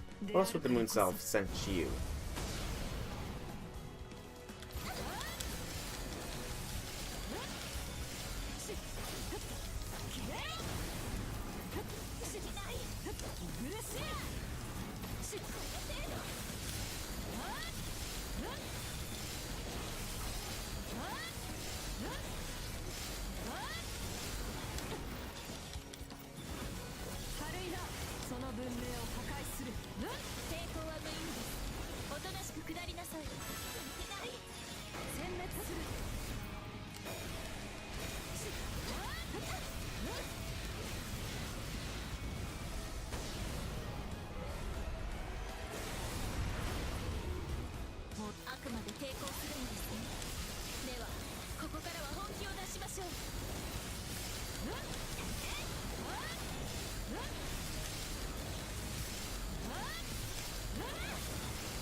Come on. Just a little bit more and then I'll have another all those things ready to go. And I missed.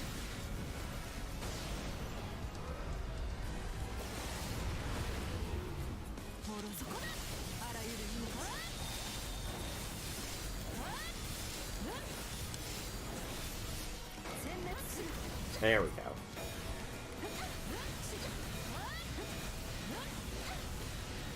It said 2 servants, so I imagine we'll get the second one when Jeanne falls.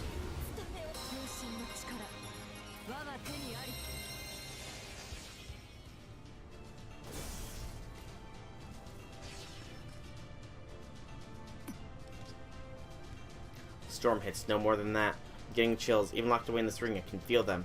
An overpowering resistance is coming very close. Someone like the King Conquerors? No, not at all. And not like Jeanne d'Arc either. In a blur between the instant and the next, the hellish rain drills in straight onto us from the ground all around us. Ugh.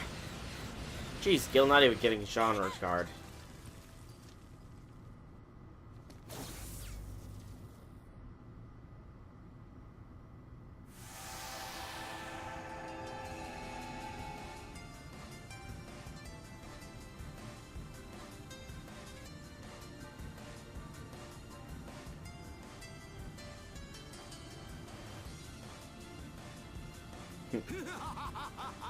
I see mongrels have gathered for the war once again. You're not even tired of fighting. You think you deserve to be called a top servant? Ah, the Moon's Holy Grail War was playing a joke when it gave you that title. I grant you mongrels the honor of an audience with me. Open your eyes, drawn in despair. I am truly the one supreme heroic spirit. The gold heroic spirit. So the leader of this rebel has already given up already. But you there, you still have a bit of spark in you, don't you? Even the sight of my magnificent self, you have the gall to raise your sword. You're scarcely even a mongrel. Don't waste my time with your stoic nonsense. You have permission to speak. In fact, I happen to be very generous today, so much so that I'll show you more of my treasured swords if you behave. After all, it's rare for this sort of instability to occur around Seraph. Rare enough that I'm bothered to tear through the boundary and see for myself. Do you understand, mongrel? Not one soul in 10,000 has had the privilege I've given you this day. What more could you ask for? Without being summoned? That's not possible, even for a top servant. I'm at a loss for words. My son is this, as she is, this golden heroic spirit's presence is overwhelming. He hasn't even revealed his true name yet. If I still have my memories, I might have known his origin. I try to see what I can sense, but I can perceive as enormous projected unnoble phantasms, just like in that rain. You come without being summoned, so you can do the impossible. What is that to me? I exist to fight. I'm a killing machine. Whatever stands in my way, I will destroy.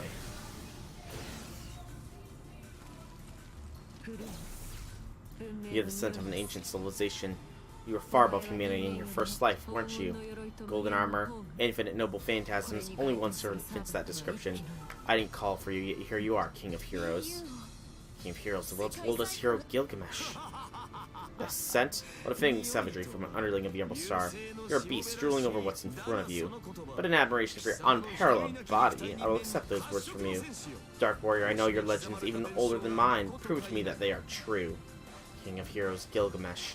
That's the name of the hero from the oldest epic known to man, the first human to have his deeds passed on in legend. He was a cruel king who reigned in the city over, collected every treasure, and even defied the gods. How could this be? Even my top servants today knows he's incomparable. And he always said the Holy Grail would know his name. Hell, I've lost my memories, and even I remember him now. It's no good, we can't possibly beat him. And yet Altera still has her sword raised. My victims were older and grander than you. Spare me your boasting. You'll always be a whelp who ran from me. I see, I'd assume you're a mindless monster. Very well, be sure not to bore me.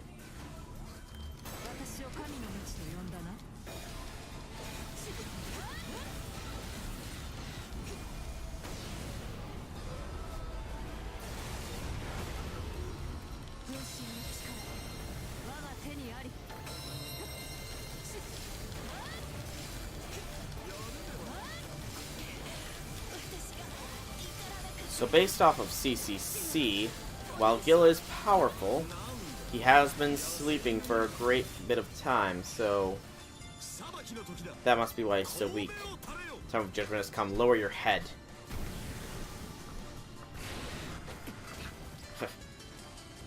Gil strikes without hesitation or mercy. He's no doubt aware that Altera fights for the Umbral Star, but he has no qualms about clutching his own soldiers in the crossfire. The amount of artillery he's laying down would be just terrifying to watch. And here we are in the thick of it. In a sense, I'm more frightened of him than I am of Altera. Well, and destroy in those terms are both the same. I should have seen it sooner. What's wrong? Aren't you going to transform, or are you trying my patience on purpose now? You stand a fair chance, says the White Titan. This mock heroic spirit act of yours isn't even amusing anymore. Now stop holding back. Most monsters don't amuse me much either, but a walking apocalypse, that gets my attention. The Titan that killed gods and trampled down the earth, that would be deeds worthy of using my treasured swords.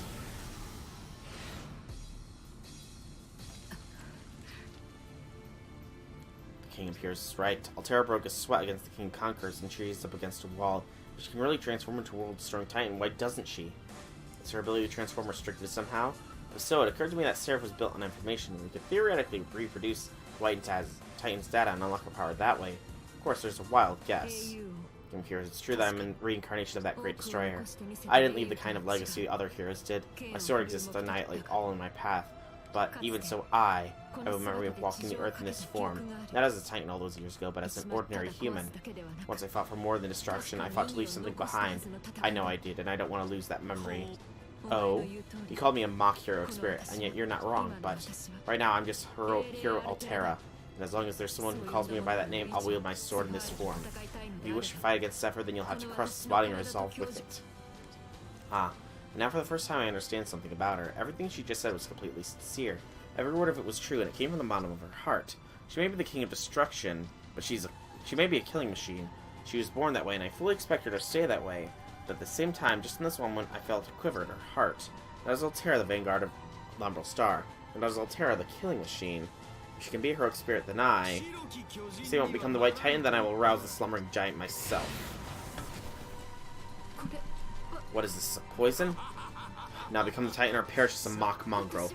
I don't want to be Zephyr. Poison, she said, an offensive program designed to inflict continuous lasting damage. Though if that's the case, we have an option. Certain code casts can cure poison regardless of the nature of the target. If this particular poison hadn't come from an old phantasm, it might be harder to cure, but I can at least suppress it. Altera, I tell her, I'm gonna use code cast, hang on. You're helping. Fine, I'll leave the treatment to you, prisoner.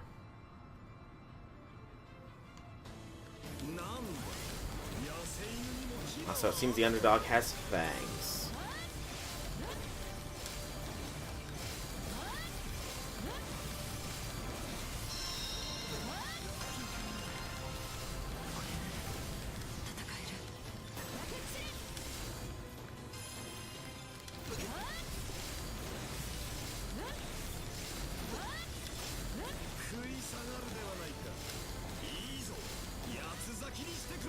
Again, this dash triangle attack is so good.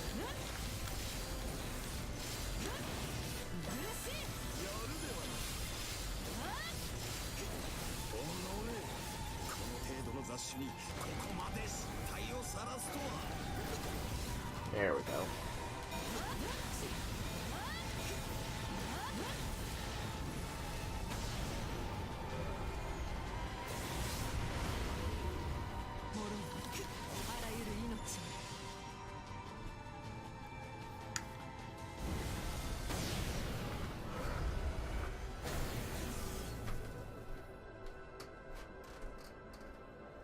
Why does Gil just have a normal sword? Ha! What's the meaning of this King of Heroes? It's just as it seems. The one I had business with was the White Titan. If you refuse to bring her forth, then I'll have to deal with you instead, Vanguard of the Umbral Star. No, Hero Altera. You may have forgotten that little nap of yours, but you and my kingdoms have some old debts to settle. Back in ancient Earth, before I was born, a contract came to be with the White Titan, I should say, not yourself. You and I made a contract. Not quite. My father was the one who made the contract. Loath as I am to admit it, you spared him once. And so you made the gods swear to you that the debt would never be forgotten, and that one day it would be repaid. Though I myself played no part in executing that debt, it would tarnish the name of Umbral to ignore it. Do you see? On behalf of the gods, I have come to fulfill that contract. I will assist you just this once. See, with all your peculiarities, wish to join my army. Well, I said nothing of joining you, though I respect you for standing as a heroic spirit. Mockery aside, I would not stand in your way. There are no more animosity between them. Good, the relief floods through me. I can almost feel my consciousness collapse from all the tension and fatigue, all melting away now. Now that I've heard him out, it seems he came to test us rather than kill us. Though he no doubt would have killed us if we had not fought so hard. Oh, is that your master locked away in your ring? You pathetic little prisoner. You are rather astute, I must say. At any rate, you were not the Titan I expected you to be. I had no choice but to determine that for myself. Still... Give me a look just now, or did I imagine it? Oh, so this is how the plate phased out. How amusing. Rejoice, Altera. I've decided from this point on I shall act as your second in command. Why? The ancient King of Heroes playing second fiddle to Altera, who's working for Umbral Star, which wants to destroy the world?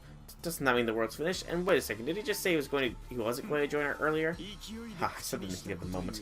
Pay it no mind, though if Altera had been here alone, I'd already be on my way. No matter, I've dined to lend you my support. Ask me no more questions. But I warn you, I have no intention of advising you in any of your plots, even if your lives are on the line. So in other words, think of it like this. You've been given history's greatest, finest weapon. The greatest weapon. I see. Maybe the world isn't going to end tomorrow, if that's what he means by using Altera's second in command. But I am afraid that the end did just get a lot closer. Such earth-shattering turn of events, and still you refuse to smile. You are quite the dull one, Altera. Well, wait, King of Heroes, where are you going? Second in command or not, I will not follow your orders. Besides, there's no point in meddling with your affairs. If you wish to stand as a heroic spirit, then you must find that path on your own. Until then, consider me your most dedicated heckler. I like how Gil disappears in gold compared to everyone else. And just like that, he's gone. Is he a stubborn tyrant, or is he just a free-spirited? All clear. Altera quietly breathes out a sigh. You feel her touching the ring ever so slightly. Aside from the difference of the scale, it feels just like the same as being held by Titan Altera. Excuse me.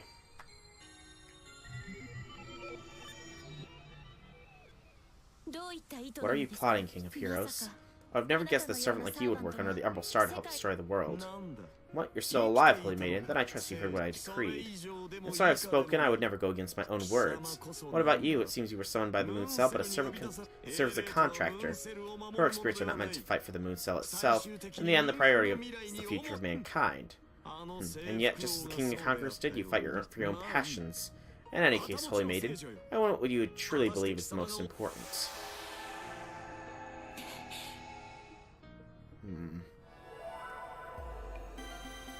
Yay!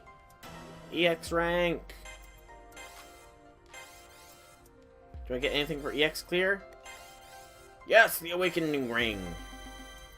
Can I actually do stuff now, or am I still, you know, sort of stuck in just a cage? Do I get a My Room, or am I stuck?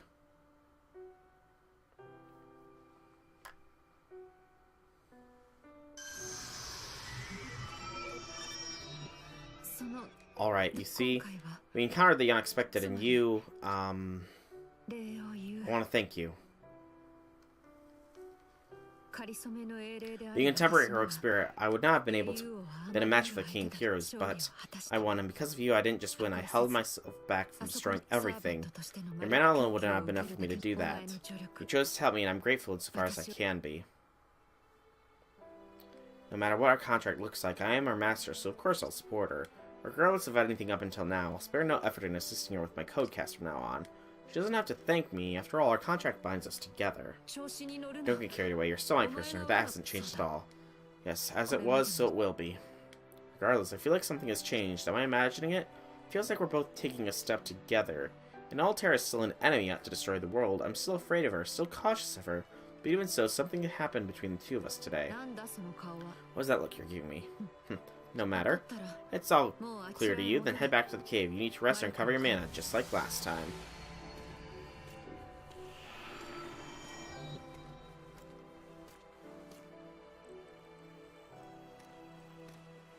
Covering her face. Oh? What's this? I feel like I've walked on something awkward. She's hiding her face like an ostrich's head. What is she doing? I don't remember saying anything to the other Altera that would have upset her like this.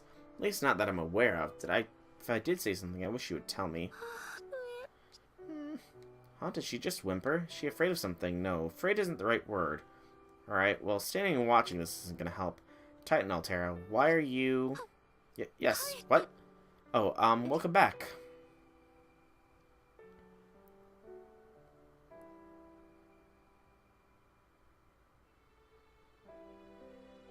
Am I supposed to ride her into the cage again? I could, but did I really catch her that much off guard just now?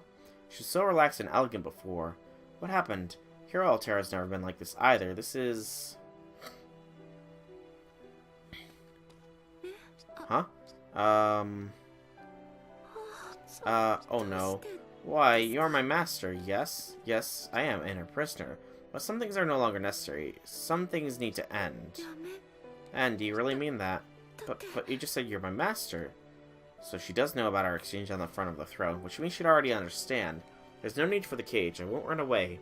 Even if we're not exactly traditional master and servant here, that doesn't matter. I made up my mind when I used that codecast because I am your master. She acknowledges herself as the great king of destruction, but she wants to be a person too. I don't know a lot about the Umbral Star, but I think I know Altera enough to trust who she is now. I don't want to leave until I know who she will be. You trust in me, even though you're my prisoner. I've captured you, I've threatened you, I've made you suffer. I sent you into deadly battle, forced you in the ring. Yet, after all that, you can still stand tall and call yourself my master. Yes. But I also have a quest to answer your resolution. Please allow me to promise you, I will never put you in the cage again. In fact, I will destroy the cage and prepare you more suitable lodgings. How strange. I don't feel any hostility anymore. My first impression of her comes back to me. How beautiful she looked. Her red eyes, the face of a benevolent goddess. My fear of her hasn't gone away, but there's something else in me now, continuing to counter that fear. It's a conviction that Altera is something worth fighting alongside. Even to the death. Oh, I'm sorry, I'll have to do that tomorrow. Because, well, there are things that need to be done. Can I request that you stay in the cage one more night, please? Thank you very much, my prisoner. Just for a night, bear the cage. And also, I greatly appreciate all your hard work today. Please eat up and rest. Okay. Wondering, are we getting a my room now? Certainly seems like it. Okay. So, I'm just checking this. Just because I am curious.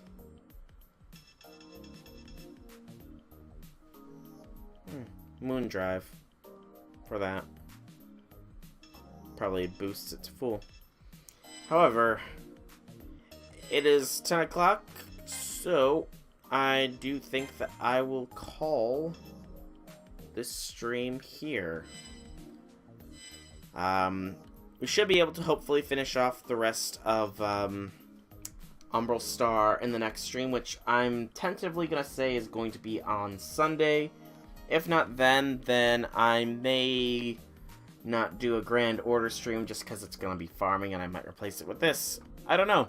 I'll decide at a later point. For now, I am getting tired. So, I've been Solar Dragon. I hope that you've all enjoyed sticking through me through very long 2 streams, technically. If you did, leave me some feedback, form, like, comment, subscribe, anything along those lines. If you want to check out more videos by me, you can either check the archives or check my YouTube channel. Either or. But once again, thank you all so much for coming out, and I will see you all in the next stream.